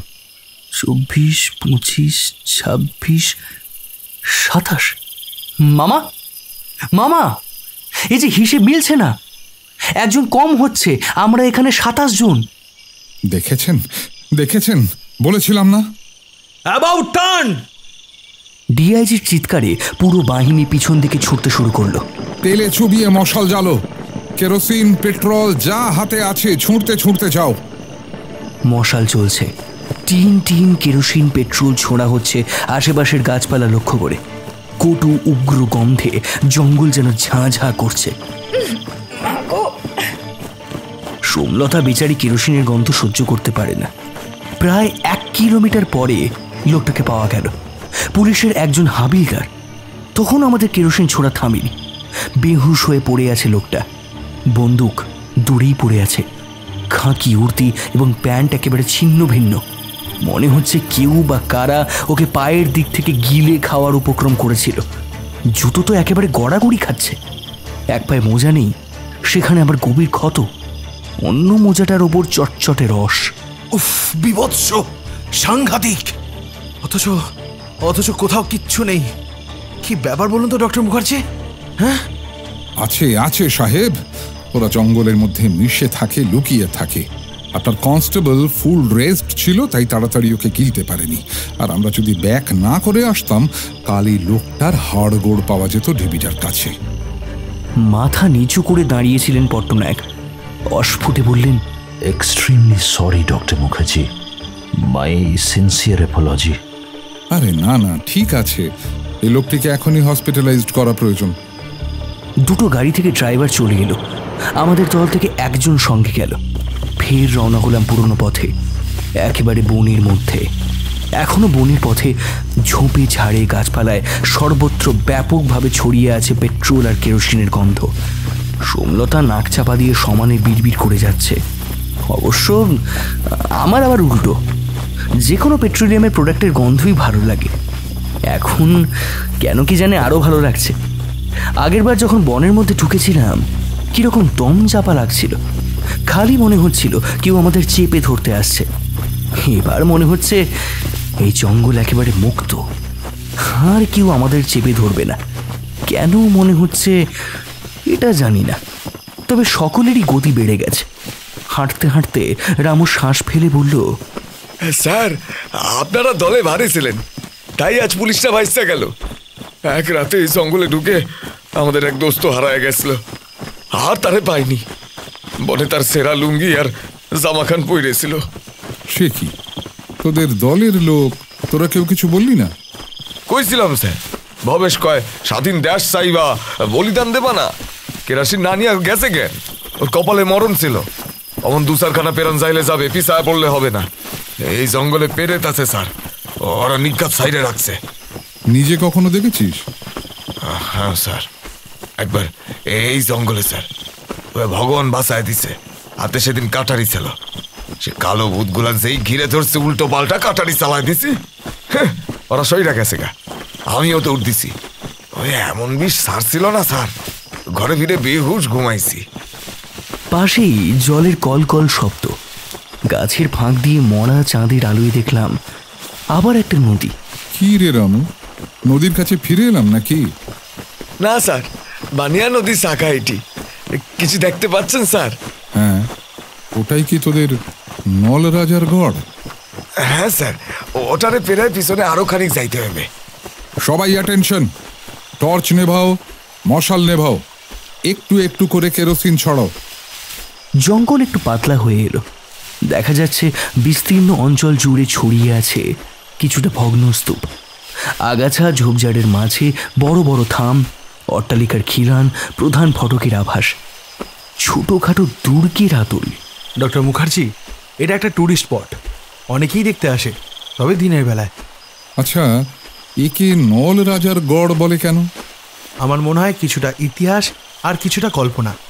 ইতিহাসে নাকি আছে গুপ্ত সাম্রাজ্যের শেষের দিকে সমুদ্রগুপ্তের বংশধরেরা পাঠানদের তাড়া খেয়ে এখানে চলে আসে।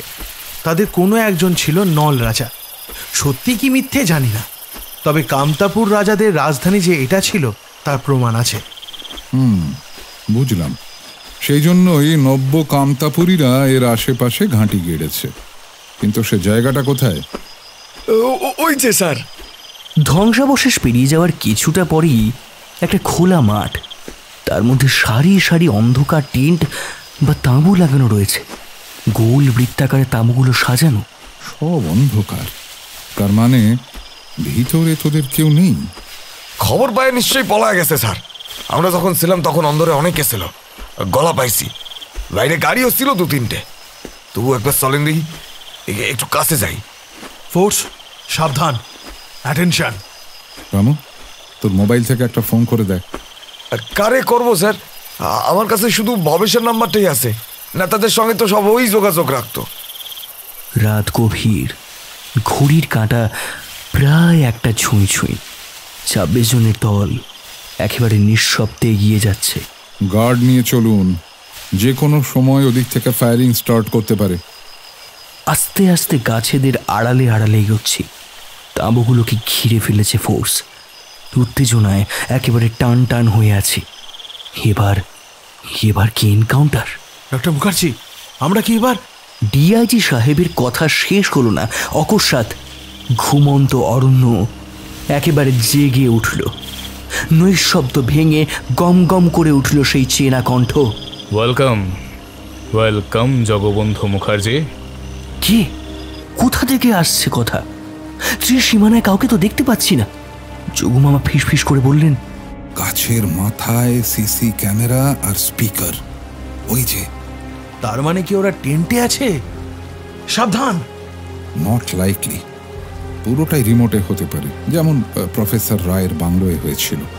তবুও আমাদের কনসাস হওয়া উচিত। Stop, stop. ফোর্স থমকে দাঁড়িয়েছে পজিশন নিয়ে। স্পিকার ফের কথা বলে উঠল। কি হলো, থেমে গেলে কেন? আরে এসো এসো বন্ধু, এসো ভারতীয় পুলিশ। আমাদেরকে ধরবে না? হ্যাঁ, আরে এত ভয় পাচ্ছ কেন? এসো। Fire, fire! ঝাঁকে ঝাঁকে গুলি ছুটে গেল অন্ধকার তাঁবুদের লক্ষ্য করে। অলক্ষ্য থেকে মেঘনাথ ফের হেসে উঠল।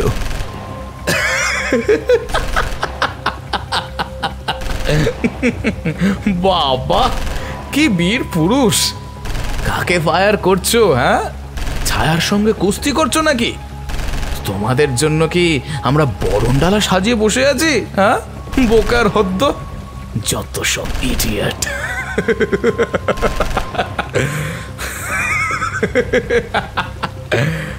ফায়ারিং বন্ধ। ডিআইজি রাগে গজরাচ্ছেন, কিন্তু কিছুই করতে পারছে না। বললেন, শুনেছেন, স্কাউন্ডেলটা আমাদের ভেঙাচ্ছে। কুল ডাউন, কুল ডাউন সাহেব। ওরা যদি এখানে কেউ না থাকে তার মানে কি দাঁড়াচ্ছে? আজ সকাল থেকে পুলিশের ফরেস্ট ঘিরে থাকার কথা, তার ফাঁক দিয়ে ওরা পালালো কেমন করে? নিশ্চয়ই আপনাদের পুলিশের মধ্যেই কেউ। ডিআইজি মামাকে থামিয়ে দিয়ে বললেন, ইম্পসিবল ডক্টর মুখার্জি, চলুন তো, আমি শিওর ওরা আমাদের মিসগাইড করেছে। Force, move with firing. আবার ফায়ারিং শুরু। আর্মড ফোর্স কর্ডনিং করে এগোচ্ছে, কিন্তু প্রতিপক্ষ নিরুত্তর। অন্ধকারে ভূতের মতো গোল হয়ে আছে টেন্টগুলো। প্রথম সারিতে পুলিশ এবং এসপিজি এক রাউন্ড গুলি করছে আর কয়েক কদম এগোচ্ছে, একটু থামছে, আবার ফের এগোচ্ছে, ঠিক যেন এটা একটা যুদ্ধক্ষেত্র। পিছনের সারিতে আমরা, যোগুমামা, ডিআইজি এবং অন্যদের খরদৃষ্টি ঘুরছে সব দিকে। বেশ কাছেই এসে পড়েছে।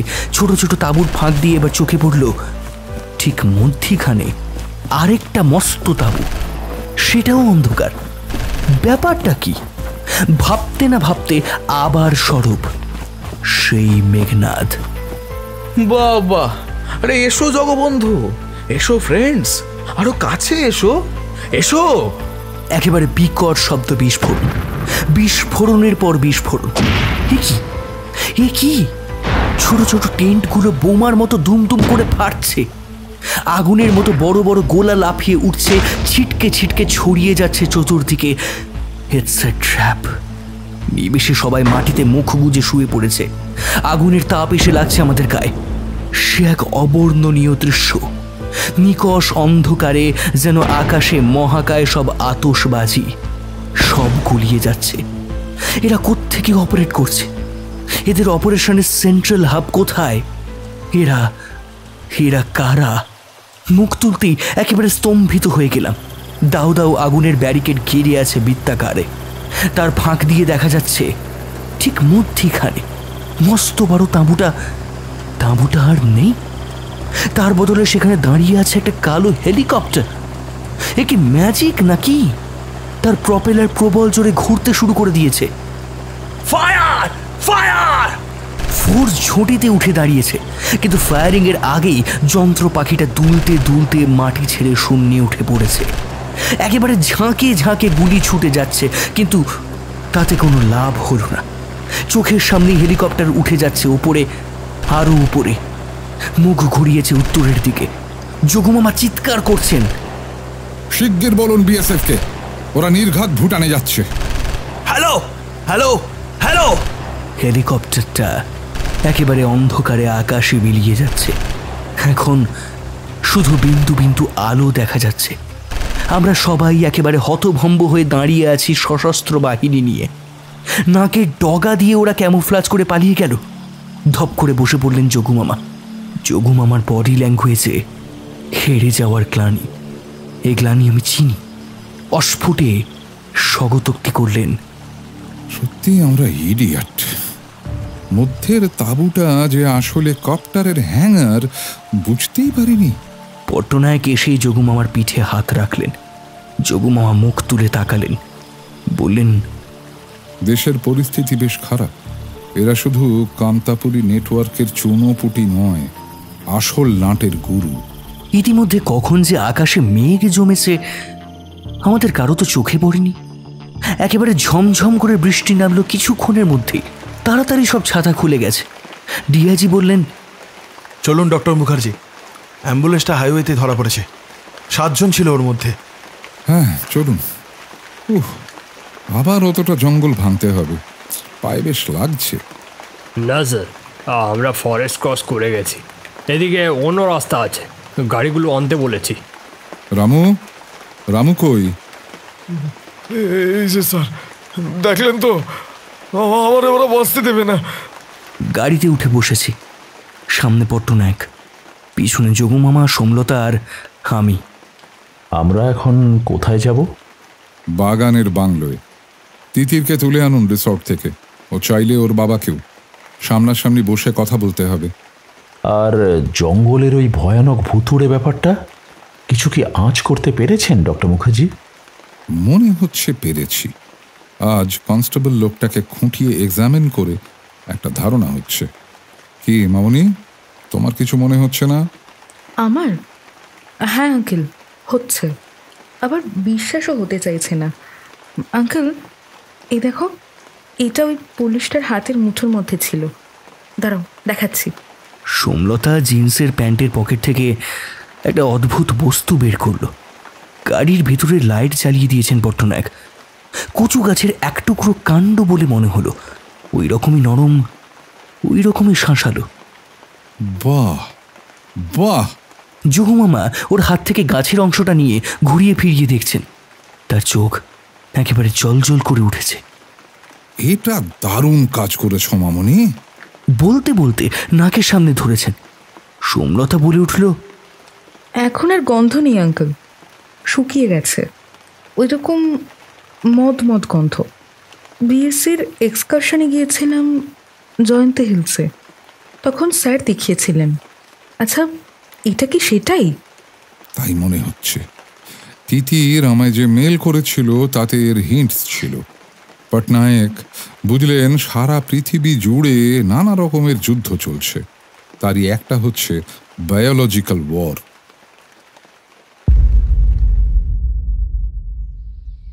এই যে আঙ্কেল, পেয়েছি। ওরে বাস, মানুষের চেয়েও তো বড়। আমরা ছুটে এলাম ওর কাছে। সোমলতা চেয়ে আছে সামনের বড় ঝোপটার দিকে, বিড়বিড় করছে, মাই গড, ওদের রুট কোথায়? শাল, সেগুন, খয়ের গাছেদের একেবারে গা ঘেঁষে ফুল পাতা গুল্মের মধ্যে সারি সারি দাঁড়িয়ে আছে ওরা।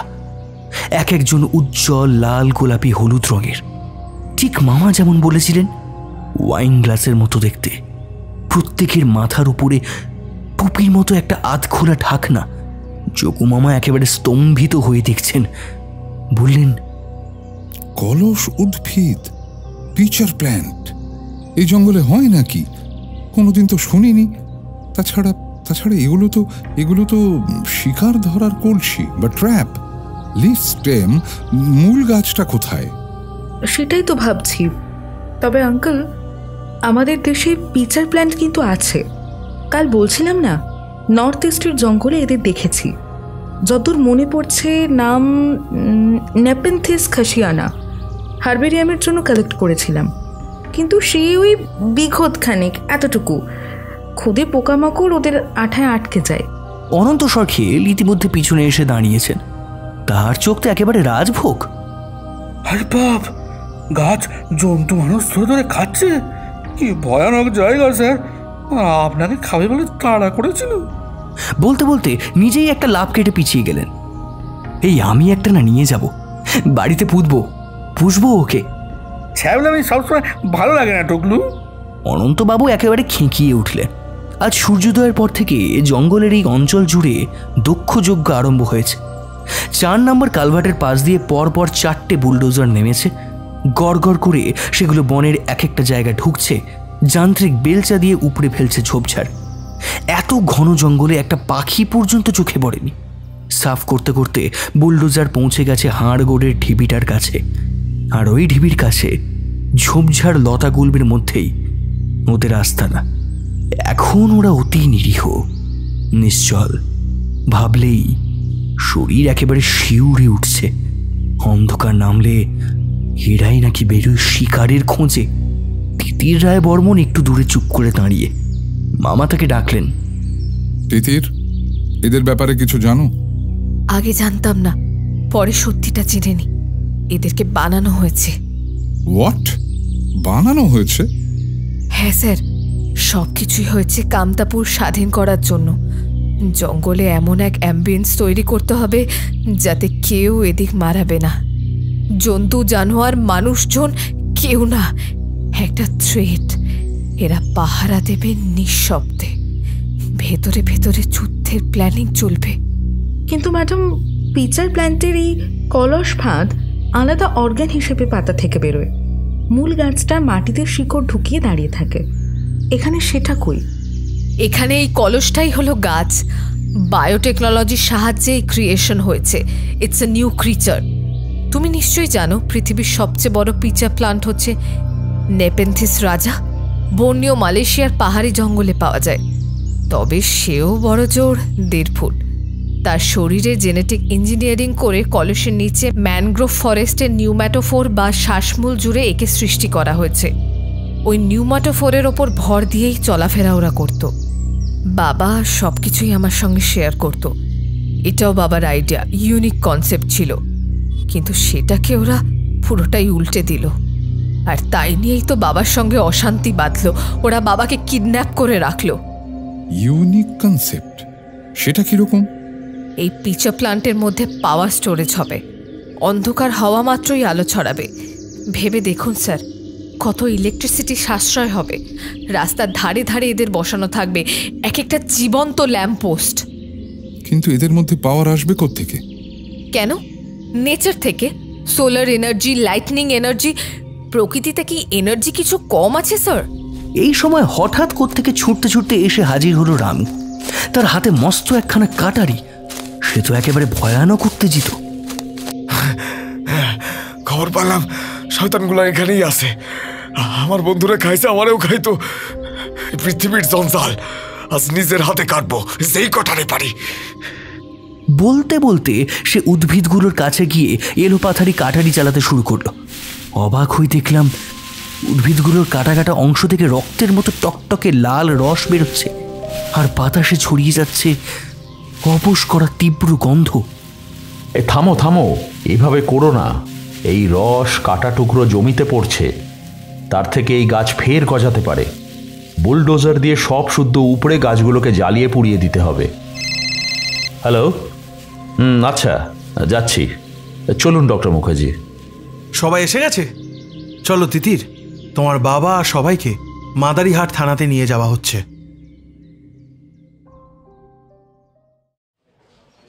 প্রফেসর রায়, এবারের মতো খেলা মোটামুটি শেষ।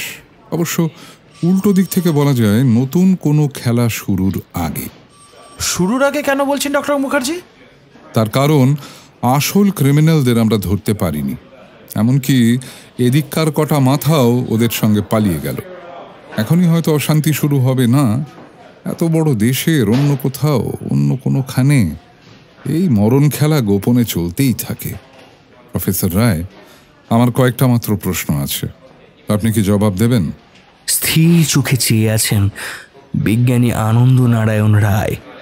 বয়স 60-এর কোটায় তো দেখছি। প্রশান্ত মুখ, কাঁচা পাকা চুল। ডক্টর মুখার্জি, চেষ্টা করব। এই স্টেজে এসে আমার হারানোর কিছু নেই তিতির ছাড়া। তবে আপনি জিজ্ঞেস করার আগেই বলি, একটা প্রশ্নের জবাব আমার জানা নেই, তাই জবাব দেব না। কোন প্রশ্ন? এই কর্ম বা দুষ্কর্মকাণ্ডের পিছনে আপনার কথায় আসল ক্রিমিনাল কারা? আমি কি বলতে চাইছি নিশ্চয়ই বুঝতে পারছেন। ওদের ক্ষমতা কি সাংঘাতিক আপনারা দেখেছেন। আমার মেয়ে বিদেশে একা থাকে, ওর কোনো ক্ষতি হয় এমন কিছু আমি বলবো না। তাতে আমার জেল, ফাঁসি যা হয় হোক। যোগমামা হঠাৎ হোঁচট খেলেন। কয়েক সেকেন্ড চুপ, তারপর দীর্ঘশ্বাস ফেলে বললেন, হ্যাটস অফ টু ইউ। ওটাই আমার প্রথম প্রশ্ন ছিল। এনিওয়ে, নেক্সট প্রশ্নে আসি। Sure sir. আপনারা আমাকে টার্গেট করলেন কেন? আপনাকে আমি চিনতাম না, অথচ আপনার মেয়ে ফেসবুক থেকে যোগাযোগ করে বাড়িতে গিয়ে, এবং ও বেশ অবাক হয়ে বারবার জিজ্ঞেস করছিল আমি আপনাকে চিনি কিনা। যদি আমি এর মধ্যে না জড়াতাম তাহলে আপনাদের খেলাটা আরও জমে উঠতে পারত। কামতাপুরের জন্য চোরাগোপ্তা অশান্তি আন্দোলন অনেকটা এগিয়ে যেত। তিতির আমাদের আর কোনো পরিচয় আপনাকে দেয়নি? আনন্দ রায় মেয়ের দিকে তাকালেন। মিস তিতির এখন চুপ। না। ও, আপনার কি অনিতাকে মনে আছে? আগেরবার কামতাপুর আন্দোলনের সময় জীবন মণ্ডলের বাড়ি থেকে যাকে আপনি অ্যারেস্ট করিয়েছিলেন মার্ডার কেসে? হ্যাঁ, আছে আছে। ও তার কাজের শাস্তি পেয়েছে। আমি ওর কাকা, তিতির ওর খুড়তো বোন। অনিতার লেটেস্ট খবর জানেন কিছু? Lastly she committed suicide. আপনি বলুন ডক্টর মুখার্জি, আপনার উপর আমার বা আমাদের ঘেন্না, রাগ থাকবে না? তাছাড়া আমাদের কমিউনিটির ধারণা আপনি আমার আসল রাজবংশী বা কামতাপুরি পরিচয় জানতেন, আর সেই জন্যই আমি সরকারি হেল্প পাইনি।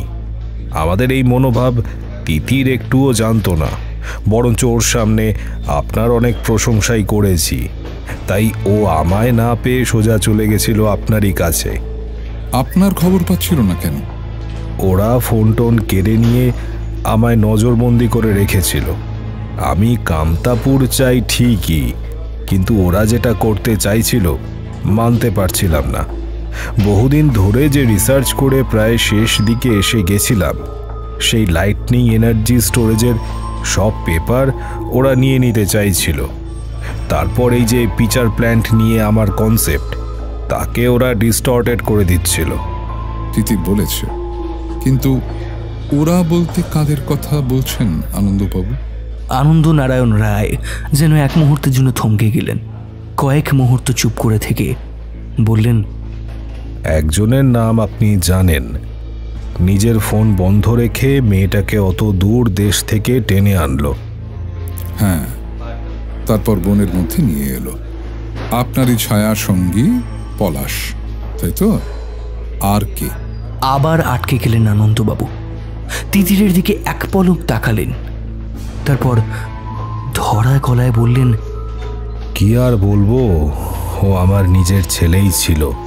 ওর সঙ্গে দিনের পর দিন পিচার প্ল্যান্টের উপর এক্সপেরিমেন্টগুলো। আমি বলে দিচ্ছি প্রফেসর রায়, ব্যাঙ্গালোর পুলিশ ওর ফ্ল্যাট ভেঙে অনেক কাগজপত্র, ছবি পেয়েছে। আমায় কাল বিকেলে ছবি তুলে ওরা মেল করে দিয়েছে। আপনার জামাই আজাদ, ঠিক বলছি? তিতিরকে দিয়ে আমার উপর প্রেশার দিল। আমি সব দিয়ে দিলাম, রাদার দিতে বাধ্য হলাম। দিয়ে দিলেন? আপনার রিসার্চ পেপারস ওদের দিয়ে দিয়েছেন? হ্যাঁ, ল্যাপটপে লক করা ছিল। বুঝলেন না, ওরা এই কারণেই তো বাড়িটা আগুন দিয়ে জ্বালিয়ে দিল। We don't have any proof. Oh my God! কিচ্ছু করার নেই স্যার, আমার বাবার জীবনের দাম ওই রিসার্চের চেয়ে অনেক অনেক বেশি। আপনার কাছে কোনো ডুপ্লিকেট কপি নেই প্রফেসর রায়? না, নতুন করে শুরু করার ইচ্ছেও নেই। স্যার, বাবাকে যদি নির্দোষ হিসেবে ছেড়ে দেন, হ্যাঁ আমি সঙ্গে নিয়ে চলে যাব। এই টেনশন আমি আর নিতে পারছি না। এদেশে থাকলে আবার কে কখন চেপে ধরবে, বাবা জড়িয়ে পড়বে। আসলে বাবার এখনো স্বজাতিদের ওপর প্রচণ্ড ইমোশনাল অ্যাটাচমেন্ট আছে, চারদিকে তারা ছড়িয়ে আছে। এই যে পলাশ দা, আজাদ, এরা কিন্তু আবার সম্পর্কে ভাই। ভাই? হ্যাঁ স্যার, মানিক বর্মনের পালিত ছেলে আজাদ, আসল ছেলে হলো পলাশ। পলাশের ছোট ভাই আবার ভবেশ। সার্কেলটা কি বুঝলেন স্যার? ছোট্ট শেষ প্রশ্ন। বিষ্ণু রাজ আনন্দ নামে এক ইন্ডিয়ান সায়েন্টিস্ট দেখা করতে চেয়ে আমাকে চিঠি পাঠান। সায়েন্স অ্যান্ড টেকনোলজি ডিপার্টমেন্টে খোঁজ নিয়ে জেনেছি তিনি অনেকগুলো প্রজেক্ট জমা দিয়েছেন, অ্যাপ্রুভড হয়নি। তাঁর আর আপনার কন্ট্যাক্ট নাম্বার এক, কি করে হলো? আনন্দ নারায়ণ রায়ের মুখে এতক্ষণে এক চিলতে হাসি ফুটল। তিনি বললেন, খুব সিম্পল, দুটো মানুষ এক, তাই এই বুদ্ধিটা আজাদের। বলল, জগবন্ধু মুখার্জি ভীষণ বাজে লোক, তোমার নামে অ্যাপ্লাই করলে জীবনে গ্র্যান্ট পাবে না, তাই ছদ্মনাম। তবে এটা আমরা দুজন ছাড়া কেউ জানতো না। বুঝেছি। বিষ্ণু মানে তো নারায়ণ, আনন্দ নারায়ণ রায় বর্মন। ঠিক বলেছ মেয়ে। আর রাজবংশীদের মধ্যে রায় মানে রাজা। ডিআইজি সাহেব, এবার আপনার কাজ। আইন মেনে কতটুকু ছাড় দেওয়া যায় দেখুন। আফটার অল প্রফেসর রায় এক অর্থে বেশ বোকা, সরল লোক, ফাঁদে জড়িয়ে গেছেন। সবাই বেরিয়ে যাচ্ছে, হঠাৎ মামা পিছন থেকে ডাকলেন, অবনীবাবু, এই বাগানের ম্যানেজারিটা এবার ছেড়ে দিন, অন্য কোথাও জয়েন করুন। মারবাড়ি মালিকের কিন্তু কিচ্ছু হবে না, মাঝখান থেকে আপনি ফাঁসবেন। মানে কি বলছেন স্যার? যা বলছি ঠিক বুঝেছেন। পলাশের এজেন্ট হিসেবে রেগুলার কাজ করেছেন, আমাদের মোড অফ অপারেশন ওকে জানিয়ে দিয়েছেন। মোবাইল নিয়ে সার্চ করব, সেটা কি ভালো হবে? সোমলতা নিজের কানে সব শুনেছে। মাথা নিচু করে দাঁড়িয়ে আছেন অবনী রায়, বিড়বিড় করে বললেন, হ্যাঁ স্যার, অন্যায় হয়েছে। আসলে আমার মালিক আগরওয়াল সাহেবের সঙ্গে ওরা কলকাতায় দেখা করত, মোটা ডোনেশন নিত। বলেছিল কামতাপুর আলাদা স্টেট হলে স্পেশাল ফ্যাসিলিটি দেবে লক্ষ্মীমণিকে। বুঝেছি sir, I will change my job immediately. Thank you. Narration by Shubhankar Debnath, যোগুমামা রাজা ভট্টাচার্য, অনন্ত সরখেল সৌরভ সাহা, সোমলতার চরিত্রে খুশি অবনী রায় আসঞ্জন, পট্টনায়ক ইন্দ্রনীল ভাদুরী, তিতির রুবিনা, আজাদ থানার ওসি এবং কম্পিউটারাইজড ভয়েসের চরিত্রে বিপুল, ডক্টর এবং রামু ব্রতদীপ, ডিআইজি এবং ভাবেশ ঋদ্ধি, আনন্দ রায় বর্মন আর যে সৌমিক, টুকুলের মা দেবস্মিতা, টুকুলের বাবা এবং unknown voice Soumik Das. Direction and soundscape Bipul. Scripted by Sahili Mondal. Poster design Rounak Mondal. বিশেষ ধন্যবাদ পত্র ভারতী বুকস প্রাইভেট লিমিটেডকে। গল্পের সূত্রধার আমি শুভঙ্কর। ফিরে আসব আরও একটি অভিনব গল্প নিয়ে, তাই কান রাখুন শুধু গল্পের জন্য ইউটিউব চ্যানেলে। ধন্যবাদ। শুভরাত্রি।